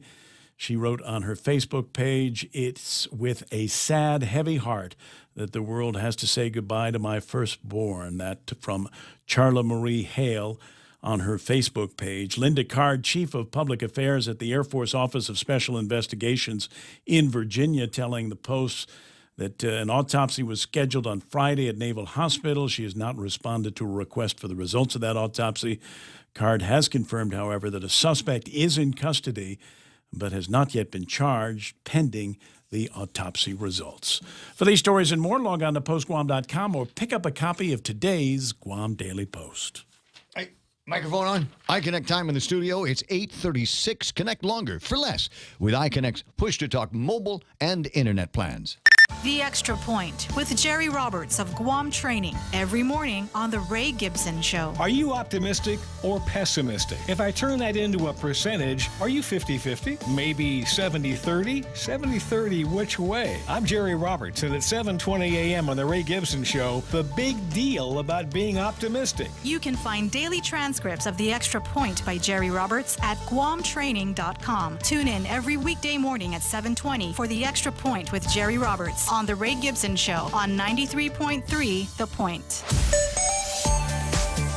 Yeah, another look at the traffic situation again. Route 10, Manila. I'll put that graphic back up on the screen so that you can see it. If you're watching on Facebook Live, looks like we've got somebody that is out there directing some traffic. There's a tow truck that is pulling what looks like a pickup truck behind it. Police car is there as well, and that is snagging traffic, as you might imagine, right around there, right around Domino's, and I think there's a Winchell's down there as well. Yeah, Franny's place. So if you're coming in from Route 16, the 8, 10, and 16 intersection, expect the traffic to slow down. Same thing if you're coming in from the intersection of 4 and 10. And as that builds up, we're seeing traffic in both directions build up as well at both of those intersections that I just mentioned. I'm looking to see if there's anything else that you need to worry about. Traffic in some of the usual spots, overpass, underpass area, heavier than normal, but nothing to write home about. And traffic getting into and out of the north end of town the way it's supposed to look at 8:37 in the morning. You got something else? Oh, wait a second. I just closed this thing up here. Got, for some reason, another red line of traffic at that new Central Avenue intersection. You've got Cars Plus on one side, and then you go into Teedson through Central Avenue, and you make your way down East Sunset towards the airport. It looks like there's a slowdown of traffic. I'm wondering if might be an accident out there right at the intersection until, I don't know, an eighth of a mile into that roadway, and then slow traffic moving through East Sunset. Don't know what's going on there. Don't have eyes on yet, but I can actually see what the traffic patterns are looking like this morning. It's 8:40 in the morning, and that's traffic on The Point. Triple J says yes. Zero down? Yes. 1.9% financing? Yes. Easy trade-in? Yes. No payments for 90 days? Yes. We'll have you saying yes, too, to these amazing deals. Like our big boy truck, the Ford F-150 at only $217 per paycheck. Or the top safety pick Mazda CX-5 Sport at only $194 per paycheck. Or turn heads in the Mazda 3 Sport or the sleek and sophisticated Kia Soul. Both for only $129 per paycheck. Visit us online at triplejguam.com. Some conditions apply. See dealer for details. Triple J, customers first. Are you waiting too long for a home loan decision? Are you looking for a bank that understands your needs and can close your loan quickly at today's super low rates? Then come no further than Bank Pacific. Our home loan specialists are friends and neighbors from your community, and our decisions are made right here in Hagåtña. Bank Pacific, where we're open to closing your loan in a hurry. Bank Pacific, where others put branches, we place roots. Equal housing lender, credit conditions apply. BIBA Bank Pacific.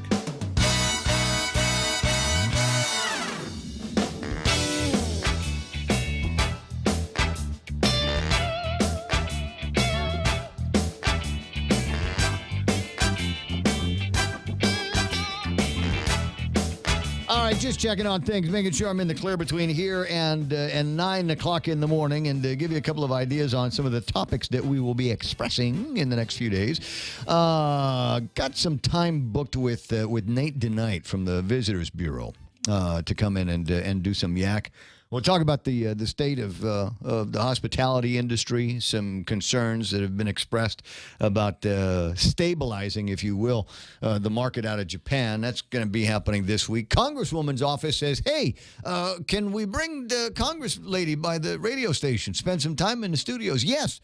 And so she can see this. I built the studios specifically for her.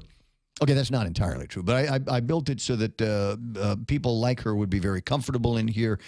Cameras attached to microphones, so we've got these great facial shots of the guests when they're here. And it's fun because, every once in a while I get somebody it's got the headphones on and they're listening to the phone call and they roll their eyes and you can see it. That's fun. Speaking of phone calls, 888-8255. I need to give the number out more. This is a new thing for you. You might remember calling me at a different number. 888-8255 is the phone number here. Michael will get the phone and transfer it into the gizmo, and then I'll be able to pick you up and put you on the air. And what is it that you might want to talk about? There's a ton of stories out there, and some very, very interesting big stories, obviously. But I love the little ones too. I like the little ones. So I got a couple of those little stories I'll be bringing you in the next couple of minutes. I did want to. Oh, awesome! This is great. Question about the $20 million. IT system that they want to get for Guam Memorial Hospital. And $20 million is a big, big price tag. So I thought, maybe I'd ask Benita Manglotña if she could get on and talk about it. And the cool thing is, apparently, Benita has a guest in there with her at this time. This is cool. I talked to my cousin Mike Benito, and now I'm talking with Benita Manglotña. Buenas, Zen Hafaday. Half a day, Ray. It's so nice to hear from you. Do you and the family have a good Easter holiday? Yes, I sure did. I'm just kind of still recovering from all the cooking. Oh, you're kidding. What did you cook? Everything under the sun. No, what's the specialty? So you're Benita Manglotña, and the family says, okay, we're going to get together. What is the must bring for you? Okay, I made something special. I made a zuzu, and I made mana tititas. I made pumpkin tititas, and what did I make? Oh, my God, you had me at a zuzu. Oh, yeah. Wow, your own little crab festival. That's nice. Yes, of course. It's Mes Chamorro, so we have to honor our heritage. Now, where did you find the azuzu? Did you have somebody bring it down from Rhoda? It's always from Rhoda. I've had it in the freezer, so I got it, I guess, since last year. Oh, yeah, but it doesn't matter. If it's in the freezer, they're going to keep forever. Yes, and I just save it for like a special occasion. Yeah, Easter Sunday is a special occasion, that's for sure. So I'm questioning, obviously, the $20 million investment, and I'm not saying that the hospital shouldn't have an IT system. There should be mechanisms all over the place to be able to track from the moment you've got somebody that's on the parking lot, and be able to take them and ingest that patient all the way through the system, right through to discharge, right through to billing, right through to being able to send invoices to the insurance companies and Medicare, et cetera, et cetera. So I'm excited about the prospect of getting one, but man, $20 million, that's a lot of a juju. I know. Do you know how much GRMC spend? They spend $30 million. So that's a the $20 million is still not close to 30. And not as many beds over at GRMC either. That's correct. And the reason why I mentioned that is so that you understand an appreciation of the magnitude of a hospital system. What GMH doesn't have is we don't have a really good consolidated system that speaks like basically one language. Our system now, we have about 27 systems attached to it, and we try to make it work, and it hasn't worked. It's been very inefficient, and there has been a lot of frustration from the clinical side to the revenue side. And all we're asking is please support the hospital so we can have the physicians do what they need to do, and have the billing part do what we need to do too in capturing all the services and ensuring that everything that comes to the hospital gets billed. I'm curious about how it would interface, and in my mind, the perfect system would be one that would marry into the system that the government of Guam should be looking at. So I'm wondering if maybe we can't put together some kind of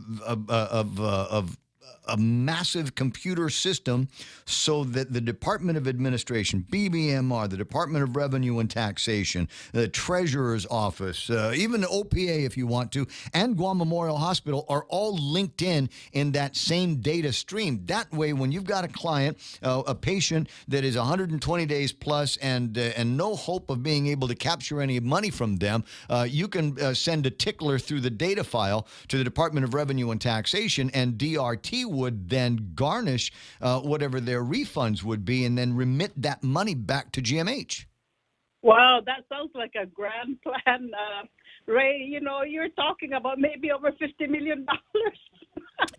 But think of the processes that you would save. I mean, at the Department of Revenue and Taxation, and I'm sure it's exactly the same at GMH, so much work is done, doing manual entries for things where, frankly, you ought to be able to do it like you do it at all kinds of other hospitals, and you just, put a wand over somebody's ID bracelet, and there's all the information that you need for every step of the way, so that, essentially, you've only input data one time, and that was when your patient checked in.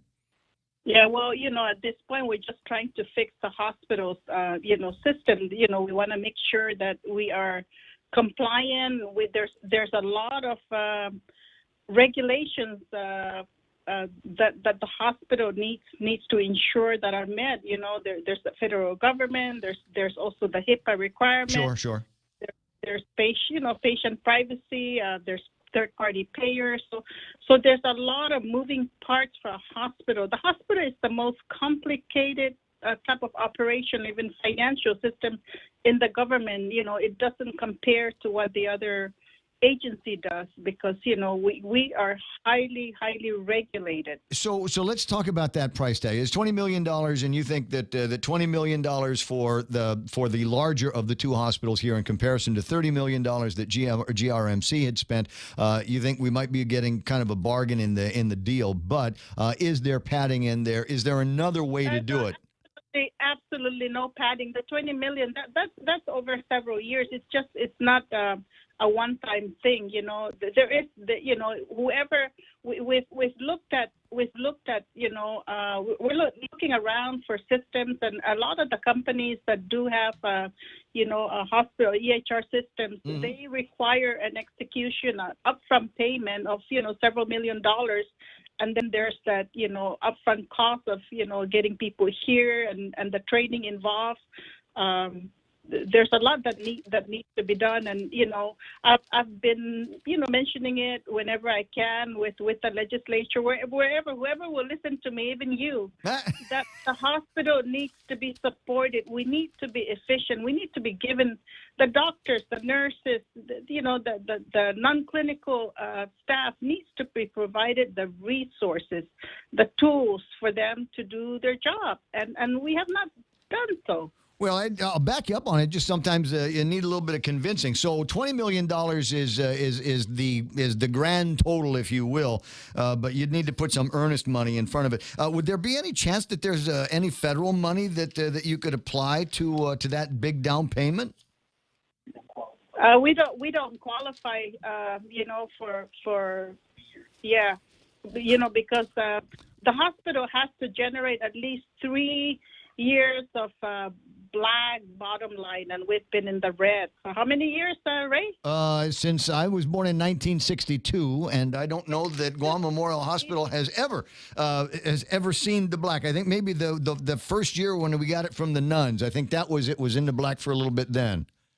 And we came up with this business sustainability plan because we're trying to maximize how we get reimbursement. We can't change our payer mix, but we could change 60% of our payer mix. We could change on how they reimburse us, and that's what we're trying to do is be more efficient and try to do a little bit more of the outpatient services because we can get reimbursed a percentage, besides the other than the per diem rate that we get right now for inpatient services. As you've pointed out many times now, there's somebody in the background. You said you've got an IT person there with you now?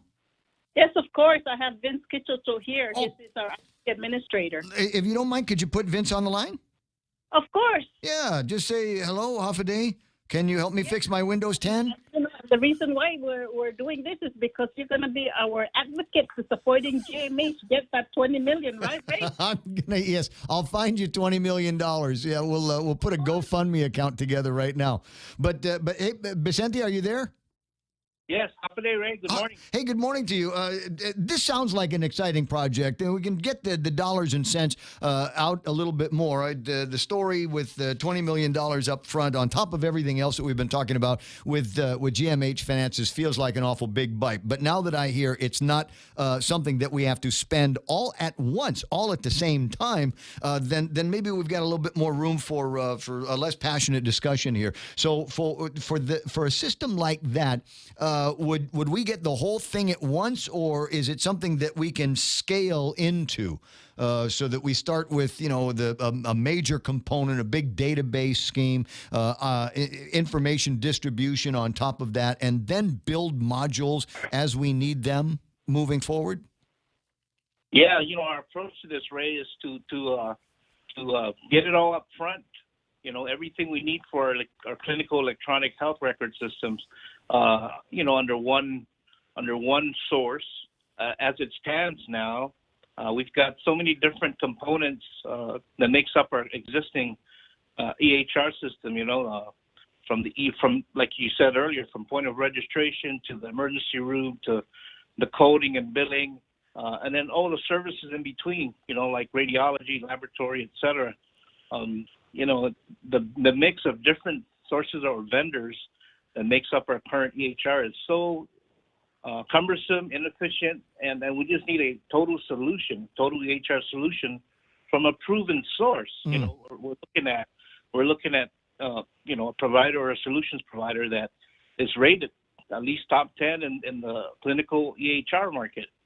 And our approach here is not to spend $20 million up front, but maybe the approach would be total cost of ownership to maybe in a 5-year term, and if any solution provider can offer that to us, then of course that's the route we want to go. Now there are always costs, and anybody that's bought any kind of enterprise system, regardless of whether it's a big hospital electronic health record system or radio station systems, generally we're talking about taking data and old data and ingesting it into a new system, or at least providing for a transition? Is there a cost factor associated with that, or is that something that you could negotiate with the vendors? I mean, and what are some of the other negotiating points? Yes, we're going to have to negotiate because there will be a migration path from the current database structures that we have, because the new solution may not be the same database engine. It might be something else, something more efficient. And of course, that's going to have to be factored in, migrating the current data over to whatever new system we're going to be getting. Yes, and of course, implementation process, training of the users, and testing it till we're sure that it's going to provide us, what we're for. And obviously, it's starting to break up a little bit, obviously, but there's concerns about security. We have to securitize the information for HIPAA purposes, for the client safety, things like that. Yes. And fortunately, not only am I the IT administrator, I'm also the HIPAA security officer. I wear both hats seriously, and we got to do our best to ensure the security of the data, and all that, and making sure that we're compliant with not only Joint Commission requirements, CMS, Medicare, yeah. And of course HIPAA security and privacy. All of those mandates that Benita mentioned earlier. Now, would it come with the software? And as I say, you think about the software. There's computer terminals, keyboards, all of the usual things. But I watch enough television and doctor television to know that a lot of hospitalists are walking around with Surface laptops and iPads, depending on which network I'm talking about. You would build a system that included that kind of capability and functionality, right? Yes, that's certainly an option that we're considering. Our biggest concern, though, is making sure those tablets and laptops don't disappear or walk away and grow legs and walk away and disappear, right? So of course we'll have other security options to consider, like implementing RFID and tracking all those devices. Right. Well, you'd want to do the same thing. You could do the same thing and turn the system into inventory control. So it's not just health records, billing, receiving, being able to show that somebody that came in from the Department of Corrections used this kind of work. And then speaking of Department of Corrections and other facilities, it's Guam Memorial Hospital is not always just GMH that you see at the top of the hill. There are other places where that electronic footprint has to live, and so you'd need to be able to build then the capability and the functionality of being able to be able to see data over at skilled nursing, Department of Corrections, maybe the schools. Right, correct, and that's currently in place right now. They can, between DOC and our skilled nursing unit, they're connected to the hospital. They're on but you're connected to the same old clunky system. Yes. Yeah. So we'd want to connect to a new clunky system. Yeah, so you're going to be our advocate for this project. Oh, and see, now what did I get myself into? Is a Monday morning phone call with Benita. Well, if Vince, and I'd love to have the conversation, maybe somebody come by and show some brochures on companies that we're working with. Have you guys put out a full-blown request for proposal on this yet? Not yet, because we don't have any money yet. So? You can't go and request a proposal. So you don't have any. Put together the list. There's another. I forget what it is, but there's another procurement mechanism that would allow for something like that. Just for information. Or request for information. RFI. Put out the RFI and see what kind of guys would be able to do it. But personally, I'd like to see if it was somebody locally here on Guam that would be able to agent for that kind of thing, so that if something breaks, you don't have to have somebody team viewer in from Nova Scotia. You'd be able to do it yourselves. I don't think there's anybody locally at this point. Even with the other hospital. They're all from Off Island. Well, no, I meant for it wouldn't be their hardware and software, but they would agent for a company that did. It's still an interesting conversation. There was one other thing, just real quick, Benita, because I wanted to make sure that you knew that your pal, Dr. Miguet, has recommended that Guam Regional Medical Cities GITA contributions go to Guam Memorial Hospital, and a part of this is going to be going to realize a match with Medicaid. No, I don't agree with that, because that is just payment for services that we do here. What we're looking for is subsidy. Well, I don't know that you're going to get the subsidy from a couple of $100,000 that they're sending over in your direction, but I thought you'd be delighted to be able to see some of that, that matching federal contribution. So if they give them $100,000, you get that's worth $200,000 in reimbursements, right? Roy, this is it's a matter of semantics here. What is been proposed is for the Medicaid match. We already have a Medicaid. We already have an appropriation for that. And FY17, we didn't use all of it because not all Medicaid patients come to GMH. They go to the clinics, they go to GRMC, and people where they want to. What we need is it's a subsidy, even if it's a small subsidy. And that's what one of the subsidies I'm looking at is that qualifying that money from GITA. So we did meet with GITA, and I said we need. We just want the money to, GITA to buy some of the equipment that's needed, whatever that, Yeah, never mind the money going to the Fed. I hear what you're saying, and I appreciate this amount. I have to break away because the news. I'll talk to you again about it soon. Vince, nice talking to you as well. Okay. All right, guys, we're KUSG, Hagutnya, and now Fox News Live. About illegal immigrants entering the U.S. Mexico has got to help us at the border. And a lot of people are coming in because they want to take advantage of DACA. And we're going to have to really see. They had a great chance. The Democrats blew it. They had a great chance. But we'll have to take a look. The president urging Congress to resolve issues with DACA, the program which protects illegal immigrants who entered the country as children from deportation. President Trump ordered an end to DACA through an executive order. He also threatened to pull out of NAFTA if Mexico didn't cooperate. A senior Republican senator wants more action by the Trump administration to counter Russian activities throughout the world. South Carolina GOP Senator Lindsey Graham says poisonings of Russian citizens, allegedly with Vladimir Putin's blessing, harkens back to the Cold War. This is the 80s to me all over. On Fox News Sunday, Graham says this administration should emulate former President Ronald Reagan in handling Russian threats, beyond just expelling diplomats. Every time the Russians tried to advance their military technology, we one-upped them. Every time the Russians started running wild throughout the world, Reagan pushed back. Graham added that a tactic used with North Korea, isolating them economically, could also hurt Russia. Fox's Gernal Scott. Attorney General Jeff Sessions last week announcing he would not bring in a second special counsel to review possible FBI misuse of secret courts.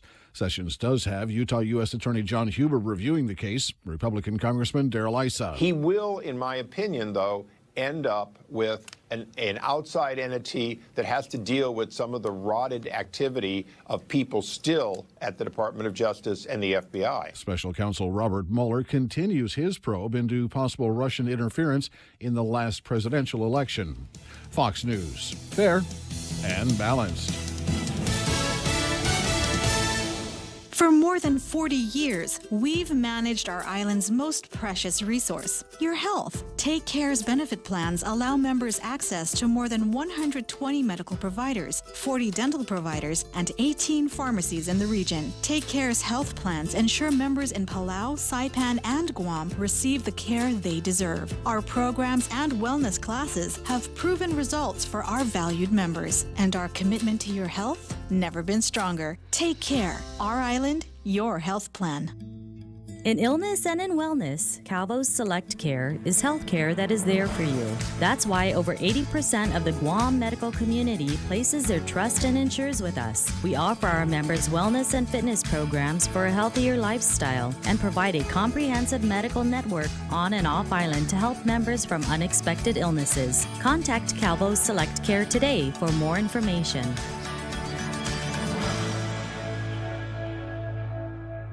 Pope Francis marking Easter Sunday. There were beautiful skies over Vatican City today, and Pope Francis had multiple messages of peace. He asked for prayers for parts of Africa where there's fighting and famine, and also for Ukraine, which sometimes seems to be all but forgotten these days. Of course, he put a lot of emphasis on the Middle East, asking the assembled crowds to pray for Yemen, which the UN calls one of the world's worst man-made humanitarian disasters, for the Holy Land itself and for Syria. Today, we implore fruits of peace upon the entire world, beginning with the beloved and long-suffering land of Syria, whose people are worn down by an apparently endless war. In Milan, Amy Kellogg, Fox News. Have you avoided your friends and family's pranks today? Treat me like a fool. April Fool's Day. You know, the day most of us go through just waiting to be pranked. Legend has it that day originated in the 1500s when the calendar switched from Gregorian to Julian. Some people forgot and tried to celebrate New Year's on the wrong day, so they were called April Fools by their friends. Some friends they had. Now it's a day of pranks, and this year I'm also using it to point out there are way more songs with the word fool in them than you might think. Dozens, just in the title alone. Now you'll be singing these earworms all day long, which is my version of an April Fool's prank. Fox's Tanya J. Powers. Some parts of the country can expect snow today and tomorrow, and that's not an April Fool's Day joke. Moves throughout parts of here towards the Ohio Valley throughout the day. Tomorrow, across parts of the Northeast. It's late enough in the season, most of that isn't going to stick, and temperature's going to be a little bit too high, but we still have some snow. Fox meteorologist Rick Reichmuth. A Kentucky couple plans to remarry a half-century after divorcing. 83-year-old Harold Holland and 78-year-old Lillian Barnes will remarry later this month. They were married in 1955 and had 5 children before splitting up. I'm Rich Dennison, Fox News Radio. On April 14th, join Bank of Guam for the first ever Hagåtña City Easter Run and Block Party to benefit the Guam Cancer Care and the American Cancer Society Guam. This event begins with a sunset run through our capital, starting at 5 p.m. at the Chamorro Village, and the excitement continues at our block party with food trucks, beer garden, live entertainment, and the Greatest Beast competition, and a fun-filled kids zone. The Hagåtña City Easter Run and Block Party, Saturday, April 14th, brought to you by Bank of Guam, member FDIC. Security Title is honored to join in sponsoring Ray Gibson on The Point. Hafiday, my name is Jesse Cruz from the village of Maina, and this is where I start my day, listening to the voices of our community and sharing thoughts about issues that affect all of us. It all boils down to our people and our land. Protehi Tanomo, protect your land. When it comes to your family land, remember to call the professionals at Security Title, just like you call Ray Gibson in the morning. News to fill your mind. Talk to get it out. The Ray Gibson Show.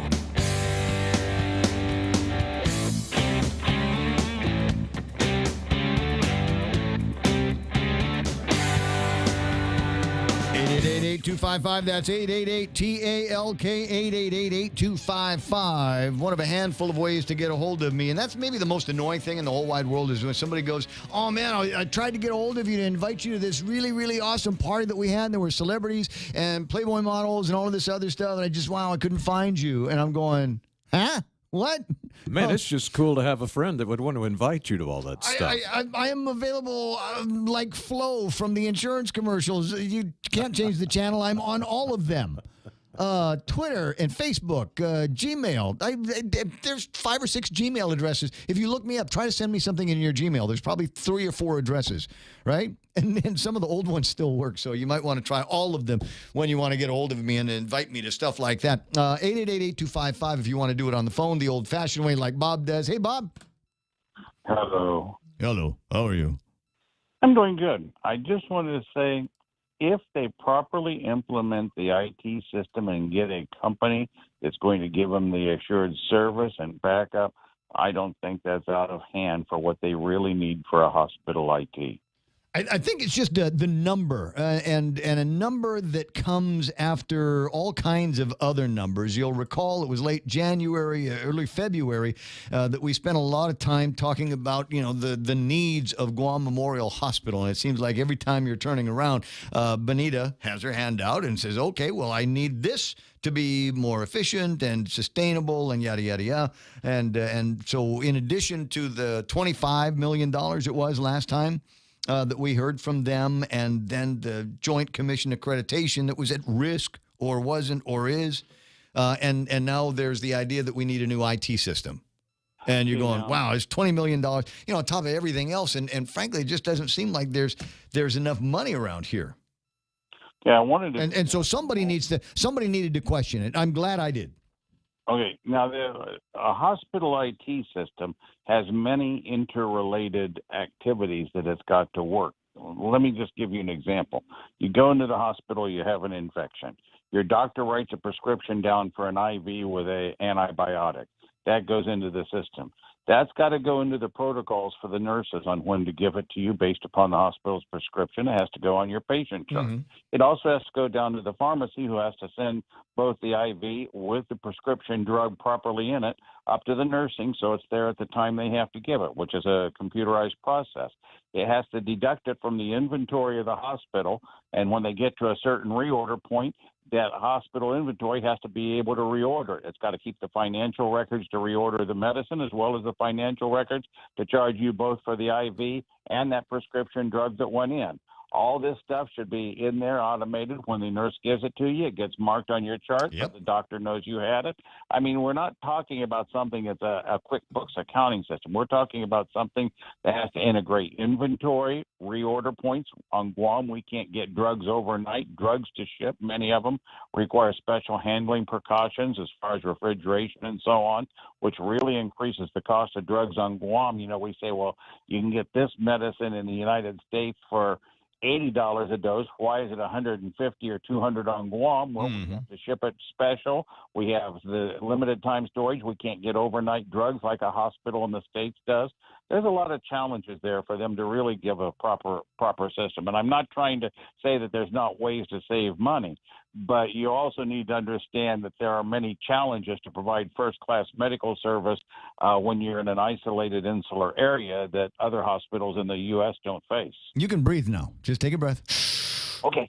And I'm not disagreeing with any of that. And frankly, you know how much I love technology. So when we start talking about taking these new systems that would replace all of these old processes and allow for new functionality, things that they had never considered before. And it's the window. It's the idea that and you know, just from watching and seeing some of the equipment that we bought for this radio station, we didn't buy technology that did the same thing that the radio station technology did 2 years ago. We bought stuff that is using technology and creating systems and workflows that are radically changing the way this business works. And so, in some cases, we're creating the protocols and technologies we use. Exactly. And so at the end of the day, they're talking about taking a system and replacing the old ramshackle busted system that they have into something that, frankly, you can't even begin to imagine what it can do because you're so stuck in the forest that you can't see the trees. And so I'm excited. I'm excited about the idea. Like I said, I just was curious about $20 million. Seemed like an awful big bite out of a budget that they don't really have, and so in my mind, it needed to get justified a little bit more. Is it going to buy them the system that they need? Will it allow them over the course of 5 years? And you take $20 million over 5 years, and all of a sudden, it doesn't sound so bad. And the other thing, it will increase the quality of care, because when you have the protocols that are reviewed by the doctors and implemented by the nurses that are computerized, and they have the handheld tablets. When I was in the hospital in Houston, the doctors and the nurses went around with handheld tablets, and that's what they kept the records up with. They weren't records at the end of the bed on a clipboard or anything. It was all computerized. And that's the way to be able to get more efficient nursing care out of the nurses we have, better quality care, better follow-up as far as outcomes of patients, because they're all recorded and in the computerized system that can come out to help on accreditation and improve our hospital. There's a whole lot of benefits by having a proper integrated medical system for that hospital. And don't disagree. And I think the next step then is we have that conversation about Guam Memorial Hospital, and then we couple it with a conversation about, frankly, what should have been done years ago to replace the AS400. Well, that is for the rest of Guam, and that would be another good long conversation that I doubt if you have time today, but it needs to be replaced, partially because the AS400 is not only a very old system, but it requires more centralized processing of people logging in, and we really need to have a system that is an integrated network of systems that work together, not a single central processing point. And so the question is, we've got an Office of Information Technology. We've got at least one senator over at the legislature that kind of runs on his ability to work with digital systems. And where is the conversation now? What do we got to do? How do we get to that point in the conversation? And now more than ever, as they say, with the fiscal pulls and the drags in the system brought on by our own inefficiency and the tax paperwork that changed with Trump and Congress not that long ago, it seems to me now is a ripe time to be able to say, as I've said before, let it burn down to the foundation and then start building new. And if by building new means that John and Marie Benito over at Rev and Tax get some new toys to play with, then let's do that. A rhetorical question, though. Will that happen in the last 9 months of an administration that is just trying to, right now with the crisis of the loss of income on income tax, happen in their last 9 months where they're just trying to survive? Or is this something that we're really going to have to look at a new administration because it's not going to be implemented in a year or 9 months or something? Is this going to be a long-term goal that we need to put to the feet of those running and ask, what are your plans to be able to make the government more efficient utilizing the IT and automation resources? The answer is Ray Tenorio or Carl Gutierrez are going to have to deal with it after the inauguration. That's correct. Did you see the politically correct way I handled that? This is Ray. Lou's people are going, how come you didn't say Lou? She works at the bank. They got nice IT at the bank. That's true, though. That's true. Yes. Anyway, we'll see what happens. I appreciate your time here this morning. Hope you and the family had a good Easter weekend. We had a great Easter, great dinner at a ranch, just the way it's supposed to be celebrated on Guam. Okay, and today, if you're wondering if there's something to celebrate, yes, we have something to celebrate today. Is Jeff Pleadwell's actual birthday. Sounds great. You have a good day, sir. I certainly will, Bob. Appreciate your time this morning. 888-8255 is the phone number, 888-8255. And I don't know. We'll take it from there. We'll just run the thing through. What does John Ray want? Ray Gibson for governor. Out of 157,000 surveyed, 99.9 said Ray Gibson tops all candidates. Do I want to? I'm more fun doing this here. Why would I want to run for that job? That's nothing but trouble. I'm thinking about the guys over at the legislature and the heartaches that they've got. Everybody's a critic. Everybody wants to be the governor. Everybody wants to be the Magalahi. Everybody wants to be the speaker of the legislature. And there's plenty enough of that to go around. 888-8255, 9:15. And remind me about a couple of things I wanted to... No, actually, don't remind me. Just do them now as they're popping into my head. I was looking at my Twitter. I like to tweet. Less original tweets now, as much as I'm reacting to a lot of tweets that other people are putting out there. Take Care Insurance as a thing that they put out last week with the United Airlines Guam Marathon right around the corner. Here are some great nutrition tips to fuel your run. Tell us your favorite pre-race meal and tag 3 friends for a chance to win. And so I plugged in my favorite pre-race meal, which is kettle potato chips and a 4-pack of Reese's is the thing. Actually, that's not just for pre-race. I'll do that I'll do it because it's the bottom of the hour.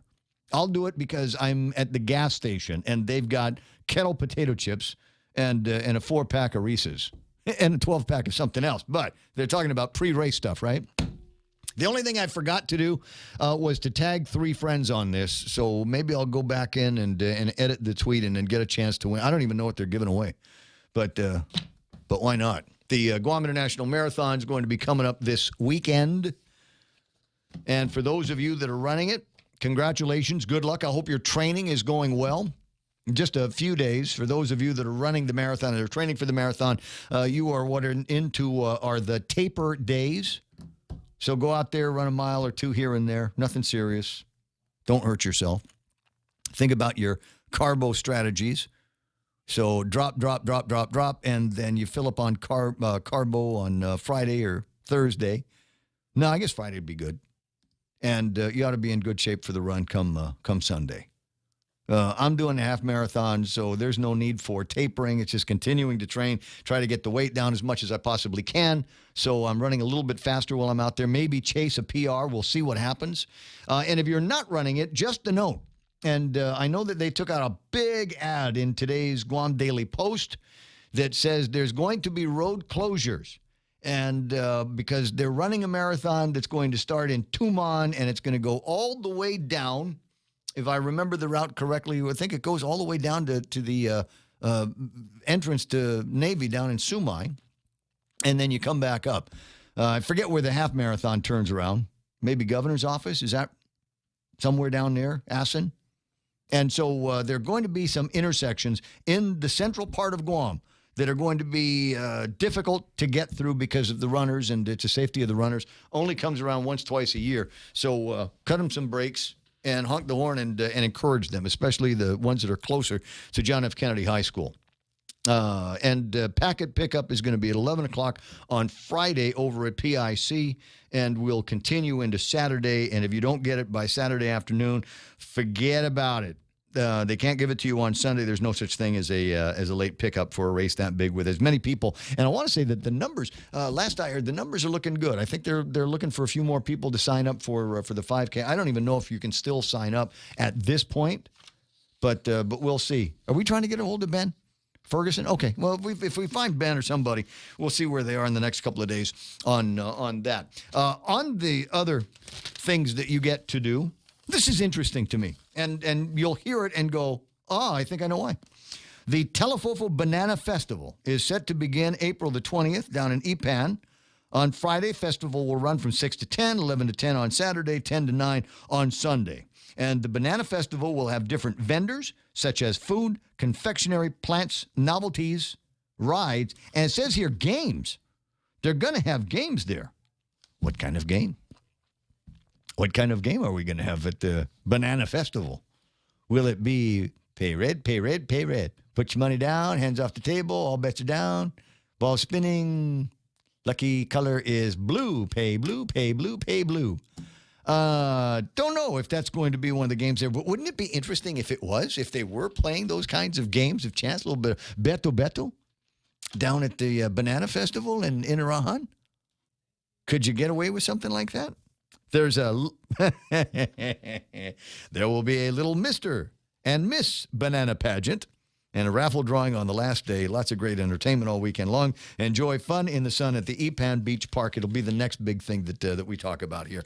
But there is one other thing that I noted that I wanted to put out to you and make sure that everybody had a chance to hear about this. Before we began counting years, the documentary, the Guam Museum welcomes Father Francis X. Hessel for a premiere of his new film, Before We Began Counting Years, at 6 o'clock, April 20th, at the museum's indoor theater. Father Hessel, is the founder of the former Micronesian Seminar Organization and an author of numerous works on Micronesian history, culture, and society. His 45-minute documentary surveys archaeological work on Guam, Tinian, and Saipan, and offers a theoretical glimpse of early pre-Lati Chamorro settlements and of what life may have been like among the ancient Chamorros. So it ties in, and I saw that, and it tied in with a conversation that we had on Good Friday. And now I get it. Good Friday, a lot of people out doing different things. Some of you were working. Others were prepping for the big Easter weekend, which was why there was no good parking in any of the parking areas associated with grocery stores all weekend long. But while I had these guys, Ronnie Rogers was his name. I called him the professor. And we were talking about archaeological work that they are doing up around where there's going to be cantonment and firing ranges and things like that for the military buildup. So, as part of the agreement, they've got to go and see what's happened up there. And so they're doing all of these site surveys and these excavations. And it is kind of interesting to see some of the things that they have found and others that they're kind of looking at just because it's interesting what they're able to get their hands on there. and be able to say, okay, but this is something that the ancient Chamorros probably ate. And then they find things like carabao teeth and venado teeth. And they say this is probably something that the ancient Chamorros did not eat because they weren't brought around here until the 16 and 1700s. And food that we used to like to eat a whole lot, the kafu and, what's the other one here? The fadang, which were part of the diet that everybody was eating. Anyway, just amazing to see and to think about the different kind of lifestyles. So he gave me 2 books. One of them is in English and one of them is in Chamorro, and it's worth getting your hands on. If you ever have an opportunity to have those guys near you, that would be great. That would be a terrific thing. And so we go from there into a couple of other places that I think are kind of interesting in my table of contents that I never, ever am able to get to the end on. I'll give you an example. So what's today, Monday, after Easter? Wouldn't it be cool if they had like 2 weeks worth of spring break? So you got the kids out of school for a week, and then you got Easter, and then you've got another week where the kids, I know, some parents going, shut your mouth. Knock that off. Get the kids back in school. Get them out of my hair. Hurry up. Keep them occupied. I'm curious, though, and I haven't heard anything yet. And I've got my fingers crossed that I won't hear anything. And what I'm thinking about here is the traditional return to school after a long break, a Christmas vacation or a spring break. And if it happens, I'm not calling it. I'm just saying I'd like it. I'd like to make it all the way through the rest of the day without hearing that anybody has broken into any of the schools over spring break, because that kind of thing will happen. Because people know there's nobody watching the place, there's no security, there's no teacher coming in the morning, there's no handyman locking up in the afternoon, and it's spring break, and it just is. So there are guys who don't have regular jobs. Their job is to go out in the middle of the night and see what they can steal.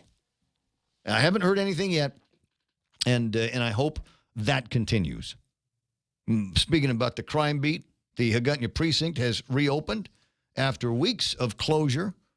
Sure would like to get more by way of numbers on this. How much money do we manage to save over at the Department of Corrections? And now that people are going back from the Department of Corrections over to the Hagutnya precinct, will they be able to make the payroll over at DOC? I don't know about that. I know that folks that live and work in the downtown Hagutnya area are happier that they've got their precinct back. So, that's a good thing, right? I was never excited about the idea of them going to work at the Department of Corrections anyway, and apparently there are still 18 officers who are retained at the Department of Corrections to, quote, assisting the prison with a personnel shortage. And I will make the suggestion again that what you want to do is send the guys from, I don't know, some of the other uniformed services and send them over to the Department of Corrections. Anybody that has gone through the time and the intensity of training to become a police officer, get a badge and a gun, put them back into squad cars, and get them out. Sip. We need cops on the street. And we need them out there for a variety of reasons, because I think there's a whole lot of nutcases out there with nothing better to do but get in trouble. And if you need only look at the magistrate report, those are just the guys that we caught. Imagine the ones that we could get our hands on if we had more police on the streets. I wasn't able to get any actual FaceTime with any politicians over the weekend. There's one in particular that I'd like to spend a little bit of time with, and that's Regine Lee over at the 34th Guam Legislature. There is a new piece of legislation, and there seems to be a little bit more of a press on this in at least the social media, where there seems to be a justification for the standing up, if you will, of a whole bunch of bureaucracy that I don't think we need. And so that is the point of the conversation I want to have with her, and that is to just say, look, if we want to do something about plastic bags on Guam, you know what you do? You say in January, we're going to have No more plastic bags in the store. They started talking about this years ago. I had a conversation just the other day with a lady who was at the legislature term or two ago. No, I guess it was just one term ago. And that is Dr. Aline Yamashita. And she had introduced legislation that would have provided for a sunset of the ability to use plastic bags on Guam. At least I think that was the gist of the conversation. And at the time, the idea was, well, there's a lot of companies on Guam, and they have a lot of plastic bags that they haven't sold to anybody. So let them liquidate all of that inventory, and then after that, we'll stop using plastic bags in the grocery stores and all of these other places. Well, that was years ago. It was absolutely years ago. And there's plenty of warning that has gone out that we're heading in this direction. So we'll just say, it's January. We're not doing this anymore. You still got inventory? Sell it to Saipan if they'll take it. And so that side of the conversation, I don't have a problem with. And that side of the measure, I don't necessarily have a problem with. Unfortunately, the way the bill is written, we would not see a complete ban on plastic bags until January of 2024. Why wait? Why wait? In the meantime, there would be set up, and this is the part that kind of made me crazy, there would be set up whole new kinds of bureaucracies.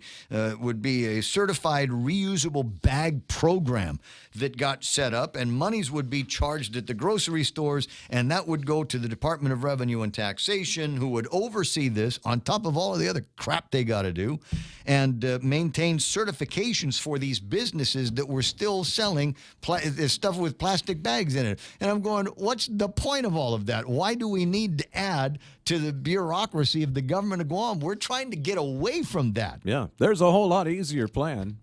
Just say do away January with the 1st. Plastic bags. We're not doing plastic bags anymore. Or keep them, but charge customers 50 cents for each plastic bag. And say, all right, you can pay 50 cents for each of these plastic bags or 79 cents for a reusable. And believe me, people will quit buying plastic bags. Yeah, and eventually, so I don't know. I'm trying to figure out where all of the extra bureaucracy comes from, and what what bureaucrat is working in that office that thought that was a good idea. If you want to eliminate plastic bags, just say no more plastic bags. If you want more government, you're going in the wrong direction. We want less government here, less programs, less certification and enforcement and all of that. Don't need it anymore. So we'll go off in that direction. Speaking of the governor, I know I didn't bring him up, but speaking of the governor, there is a weekly address that I've got my hands on, and I've been threatening to play it all morning long, and I might just get around to it now to see what he has got to say about where we are and what we're doing as they have now passed and enacted. Oh, I owe Kevin Kerrigan $1. Oh, see? Yeah, because the tax. Yeah. I'd originally said we weren't going to have a tax, and then now there is. And he said there would be a tax, there would be an increase in the tax somewhere, and the new sales tax. So there is that, and I said that I would bet him $1, and now apparently there are some people out there that are paying additional BPT. I don't know who you are or where you are, because I didn't make any transactions yesterday that involved a credit card or a receipt or anything where I would have gotten a kick in the BPT. Haven't seen it yet, but if you have 888-8255, that's 888-8255. We'll hear from the governor and his address here in just a few moments. It's 9:32, and we'll call that studio time, take a break, come back with the governor and more yak for you and I next. iConnect time in the studio. What did I say it was? 9:32? I did? Okay. You did, yeah. Talk longer for less with the incredible mobile and push-to-talk plans at iConnect. Ready to buy real estate on Guam? Congratulations! But what now? There's so many questions, so many things to do.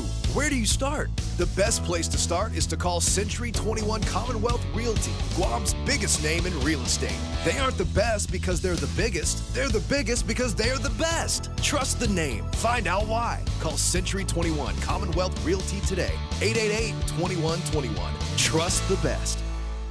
Looking for a reliable power system when the power goes out? Kohler Power Systems are quiet, reliable, and dependable. And they stay that way with regular service and support from the team at Morico Equipment because they also offer qualified after-sales service and support for Kohler Power Systems. Kohler generator systems are sold and serviced on Guam by Morico Equipment. You should call them now at 649-1946 or click moricoequipment.com. The stations of Choice Broadcasting are celebrating April 2018 as National Earth Month in the first ever Upcycle Mascot Showdown. We've invited the public elementary 5th grade classes to set the example and build their school mascots completely out of recyclable material. Come down to the Chamorro Village Festival Huts on April 21st from 1 p.m. to 4 p.m. for a full day of fun. Support your school's mascot and be sure to vote for your favorite. Judges pick the first place winner. The public votes for the second place winner. Celebrate Earth Month with our students in the Upcycle Mascot Showdown. Brought to you by Leo Palace Resort Guam, Dr. Yang Dental, Denny's of Guam, and The Point.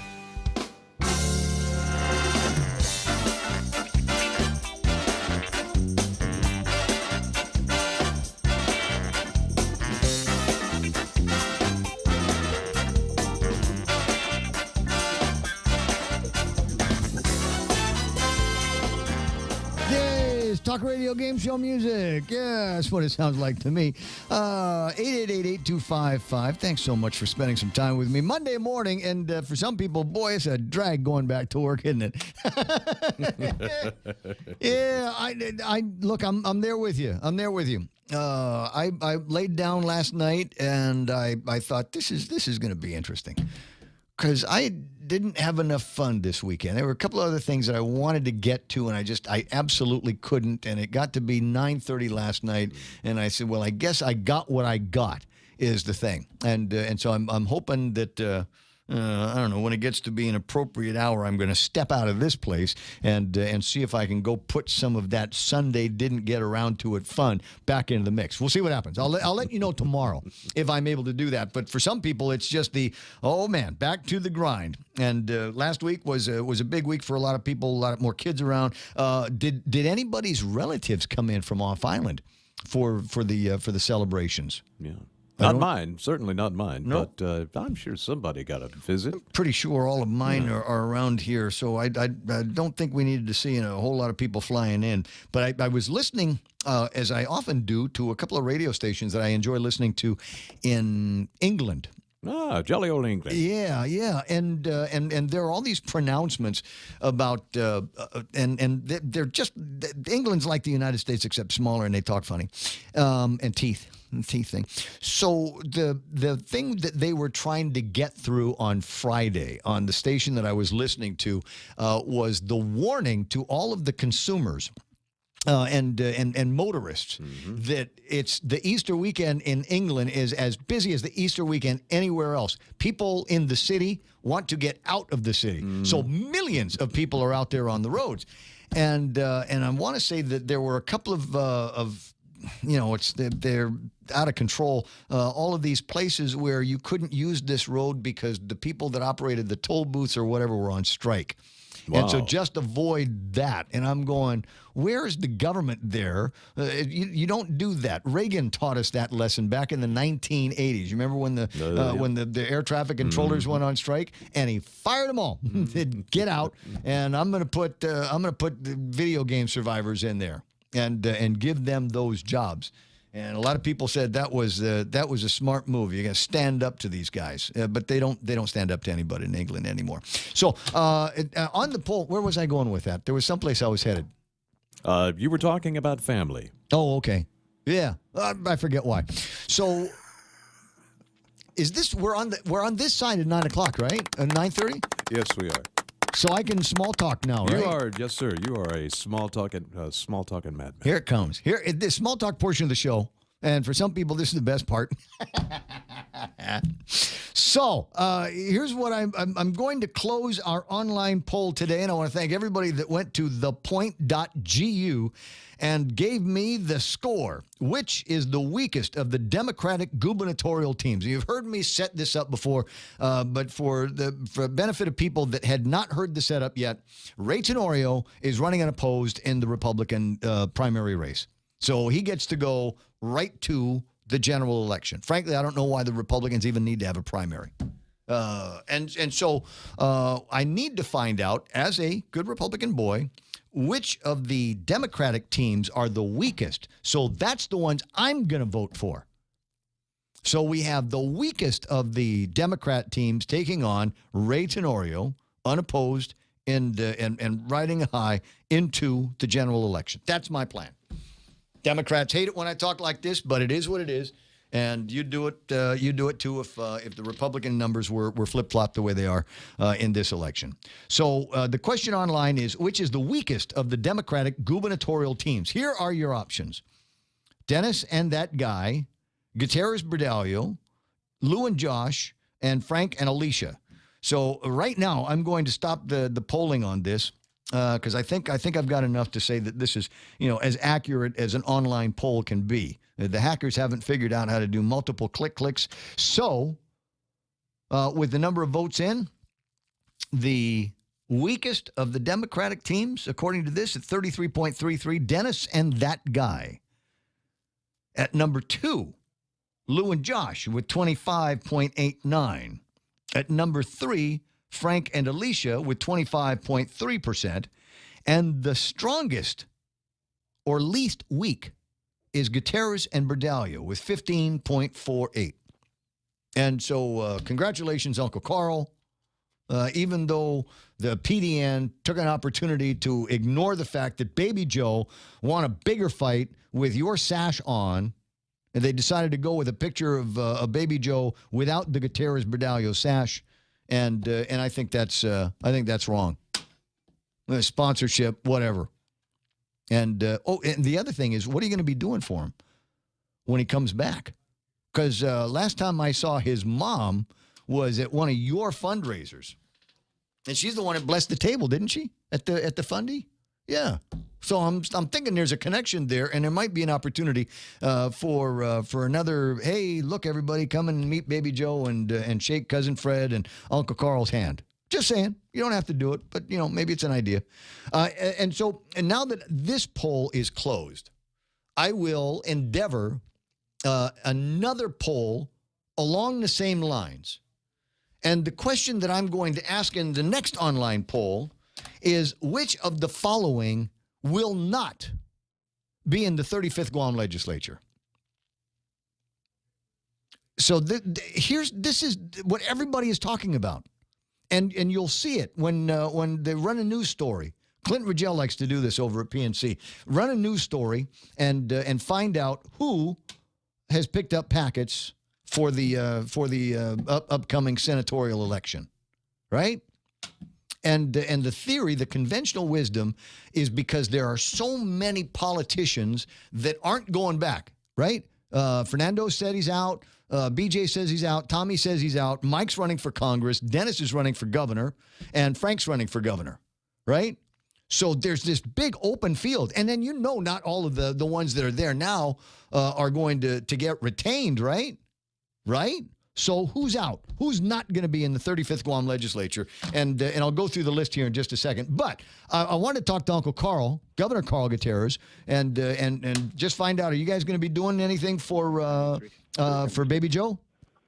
Hello, yes, Ray? Yeah, I'm here.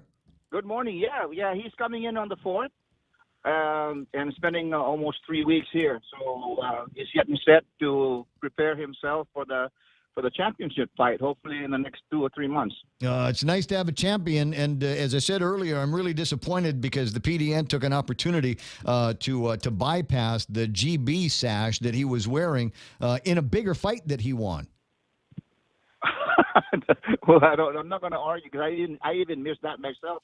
No, there's a picture of him in the back of the newspaper, right? So the Baby Joe comes home to Guam, and there's a picture of him after he beat Darian Caldwell, and it's he's got the sponsor shirt on, he's got the sponsor short on, he's got the Guam flag, and I looked at that and I said, why isn't your sash on? Because every other picture I'd seen with him at Bellator, he had that sash on, and the only thing I can think of, because they went to the same website, Bellator.com, for this picture, and the same website has the picture of him with the sash. So I think they purposely excluded your sash on Baby Joe, and I don't think it's right. God. I didn't even get to the back page of the PDN. That's today you're talking about? That's Saturday. Saturday, I think. Saturday, yeah. I missed that. But that's just too bad. I mean, if that's the case, what can I say? If it's the same picture and they photoshopped it out, that's shame on them. No, they didn't Photoshop it out. They used that picture instead of the one with your sash on it. And frankly, I think that was a bigger fight that he had won. In that one. Oh, okay. Yeah. So I just thought they were selectively using pictures to make it so that your contribution to him and the whole Baby Joe team was ignored. Right. I'm just sorry. That's really sad. And thank you for letting me know that. I didn't even know that. But that's fine. Then that's par for the course, I guess. But, I'm glad you're the one saying it now, and not me, because in the past I just can't get through. But anyway, he's coming in on the 4th, and we'll be there to meet him. And he'll be on Guam for 3 weeks. And he did say he was supporting Team Sunshine, and we're going to figure out how to make the best out of that. And hopefully they don't Photoshop pictures out. Well, is it possible we can get his mom to cook something? Cook something? Yeah. Well, the last time I was, like I said, I went to a fundraiser and she was there. She's the one that blessed the table to get the dinner started, right? Yes, yeah, but she was there also promoting Baby Joe. But that was a lot of that food was from my Team Sunshine group too. I see. The GB team, my wife and myself, we cooked and the guys donated. But she did also. But I don't know which one you like the best. But my frittata will be always the best. I had to go back twice. You know how I am. I always go and get a little bit for taste, and then once I've sampled everything, then you go back and you load up on the things that you like. Okay, well, I just wanted to find out if there's something going on. Let me know about it.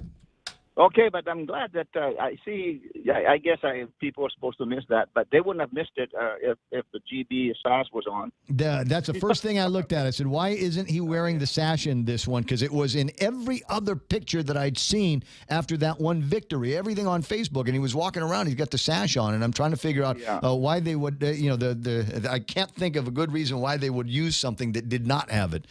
Unless Baby Joe had been always upfront with me, saying that he hopes that Guam gets back to restoring the soul of Guam, where people care for people.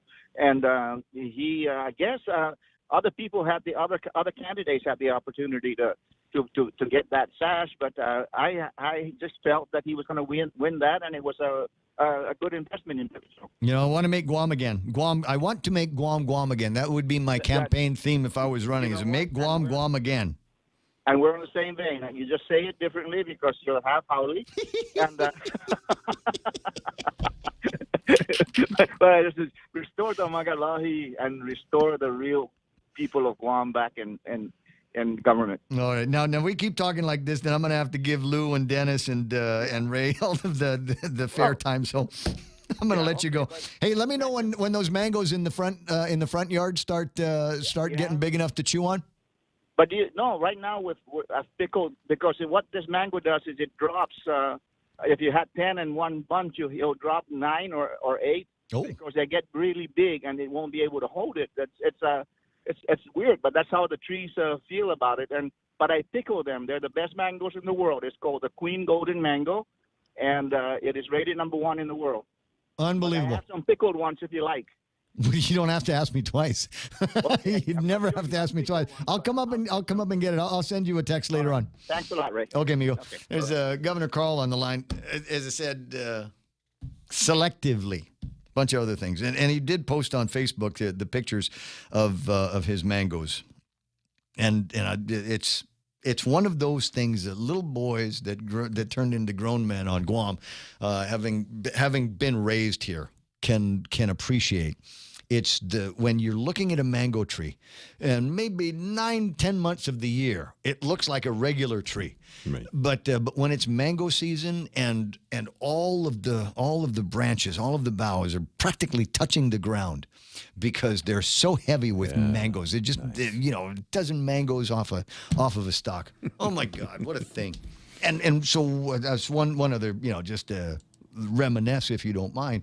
There used to be, behind an old dental place over by where Mermaid's Tavern in Naganya is, there's a brick wall, and I don't think the tree is there. I think they knocked that down a few years ago. But the brick wall was perfect to scamper up, and then it would get me to the elbows, the Y of the tree. And once I was in there, I could climb up to any of the branches. So I'd go up 20, 25 feet up into this thing where the biggest mangoes were, where nobody else could get them. And I would go up with a tin foil with salt and donny. And I just sit up there and eat my mangoes right off the tree. Wax and all.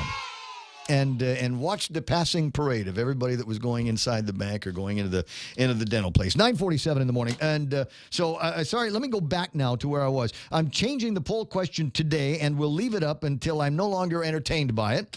And we'll ask the question, which of the following senators are not going to be coming back to the 35th Guam legislature?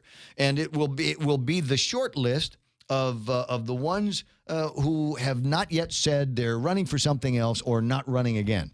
So, and I'll ask you the question here, and you can think about it while I say the names. Will Senator Tommy Morrison be called back to the 35th Guam legislature by the voters? He's going to be running. He's going to be running.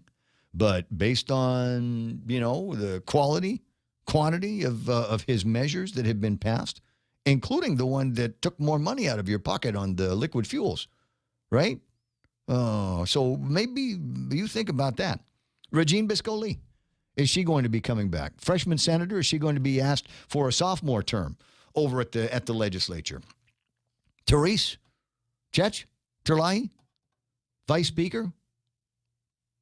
I thought she did a pretty good job, to the best of her ability, holding back the Republican onslaught that took place in the last few weeks leading up to the adoption of this increase in the BPT and the sales taxes. I wish we'd had more time to chew on that one. Amendments were happening fast, and before we knew it, there was a 1% increase in the BPT that would be followed up by a 2% sales tax that goes into effect in October 1. Happy fiscal new year. But it doesn't say anything a lot about exemptions, doesn't say a whole lot in the measure about sunset periods. So when are we going to be out of the 6% BPT, or is that something that we're going to get stuck with? 4% worth of a GRT and another 2% worth of the sales tax. And me and Bobby Shringy both wanted a conversion, so it would still be 4, not 6. Really? I gotta? But let me give you a few more names. Oh, no, we got time. Okay. I just letting you know. There's Luis Borja, Will Castro. Is he going to be able to come back? Another first-termer. And a question that I got from people over at the Department of Revenue and Taxation asking the question about how come they want to make it so it's easy for people up in Saipan to get driver's licenses here on Guam. And I said, I don't know. Maybe Will thinks that Saipanese can vote here. I don't know. Joe S. St. Augustine, who's got his hat in the ring and might want to come back. There's Jimmy Espaldon. And it would be interesting with Jimmy, I guess same as Tommy, when you... if you're flying under everybody's radar, it's okay. But when you're flying over Chris Barnett's radar, it's not so good. Because the guys, a lot of people following him on Facebook and a lot of people following him on the KUAM. And he's had a couple of interesting reports about things that are going on over at the Guam Election Commission and certain reports that have been made that look like, because they're right there in black and white, it looks like missteps with campaign funds. So, is that going to happen? Is he going to be able to make it back? Delina Nelson, there was rumor floating around that she was not going to be putting her hat in the ring for the 35th Guam legislature, but I talked to people close to her, and they said, yeah, she is. And then there's the scion for the Republican Party. I say scion because her father was the first elected governor of Guam, and her brother twice elected governor of Guam, Felix Camacho. That's Mary Camacho Torres. Is she going to be coming back? So I will pose that question online. Which of these people is not coming back? And the way the online poll works is you will only be able to select one So it's possible, and it's near as we can tell, sort of difficult to hack. I haven't found any way to be able to get multiple clicks going on this thing. So it's possible that we might have an interesting answer from people. Although it is also possible that some of the people that are in trouble are going to have every friend, relative, Facebook, Twitter buddy they have go to the poll and click for them from their respective secure IP locations. I tell you what, 9:52. I'm going to take this quick break, get to the phones, and then we'll close up the program and let you know what you'll be hearing on The Point for the rest of the day. At Micronesia Renewable Energy, values matter. So all of their solar energy systems come with guarantees and the most value. No shortcuts, all quality. It's giving you that solar energy system at the best price. It's using highly efficient solar panels with typhoon-proven racking, built by highly skilled local technicians, so your system performs and saves you money. It's total peace of mind all the time. Not all solar companies are created equal. For experienced quality solar, it's MRE. Call 632-2613. MRE, the smarter choice. For over 55 years, Community First has served our island as a full-service financial institution. And now, we're proud to introduce the new Community First Student-Run Credit Union, open in Manila on Route 10, Guam's first student-run financial institution, which means it's operated by college students like us, ready to serve all our members, existing and new. We're just down the road from UOG and GCC. Community First Guam Federal Credit Union, now open in Manila. This credit union is federally insured by NCUA. The Gutierrez-Bordallo team is greatly concerned with the passing of the bill to implement a new sales tax for our island. Too many people are living paycheck to paycheck and will suffer with this new increase in prices. Streamlining the government and reducing non-essential employees and services is a better solution. Governor Gutierrez has been in this position before and knows how to make the tough decisions. We need to be frugal and responsible. We need leadership. We need Gutierrez-Bordallo. I'm Carl Gutierrez, and I approve this message.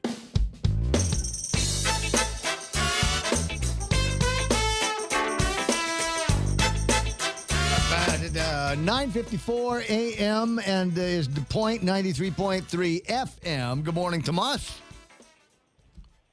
Tommy. Hello? I'm here, and I'm glad you're there. Somehow we just got cut off audio-wise. I just want to make a quick comment before I let you go. I'm going to unfriend PDN and I'm going to subscribe to the Post because a PDN and the editorial, on Sunday's editorial, they confused everybody, including myself, about the grocery tax. According to the PDN, it's supposed to kick in April 1.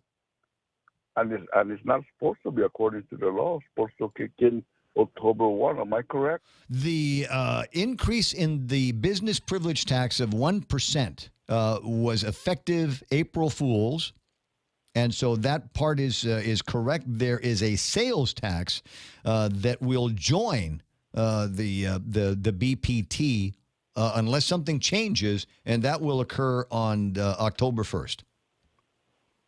Yes, but according to the PDN editorial, the 2% sales tax will kick in April 1 yesterday. No. Just go ahead and read the editorial. Was that in yesterday's paper? I didn't get somebody sakied it. I usually get it in the box, but somebody sakied it, so I didn't see yesterday's newspaper.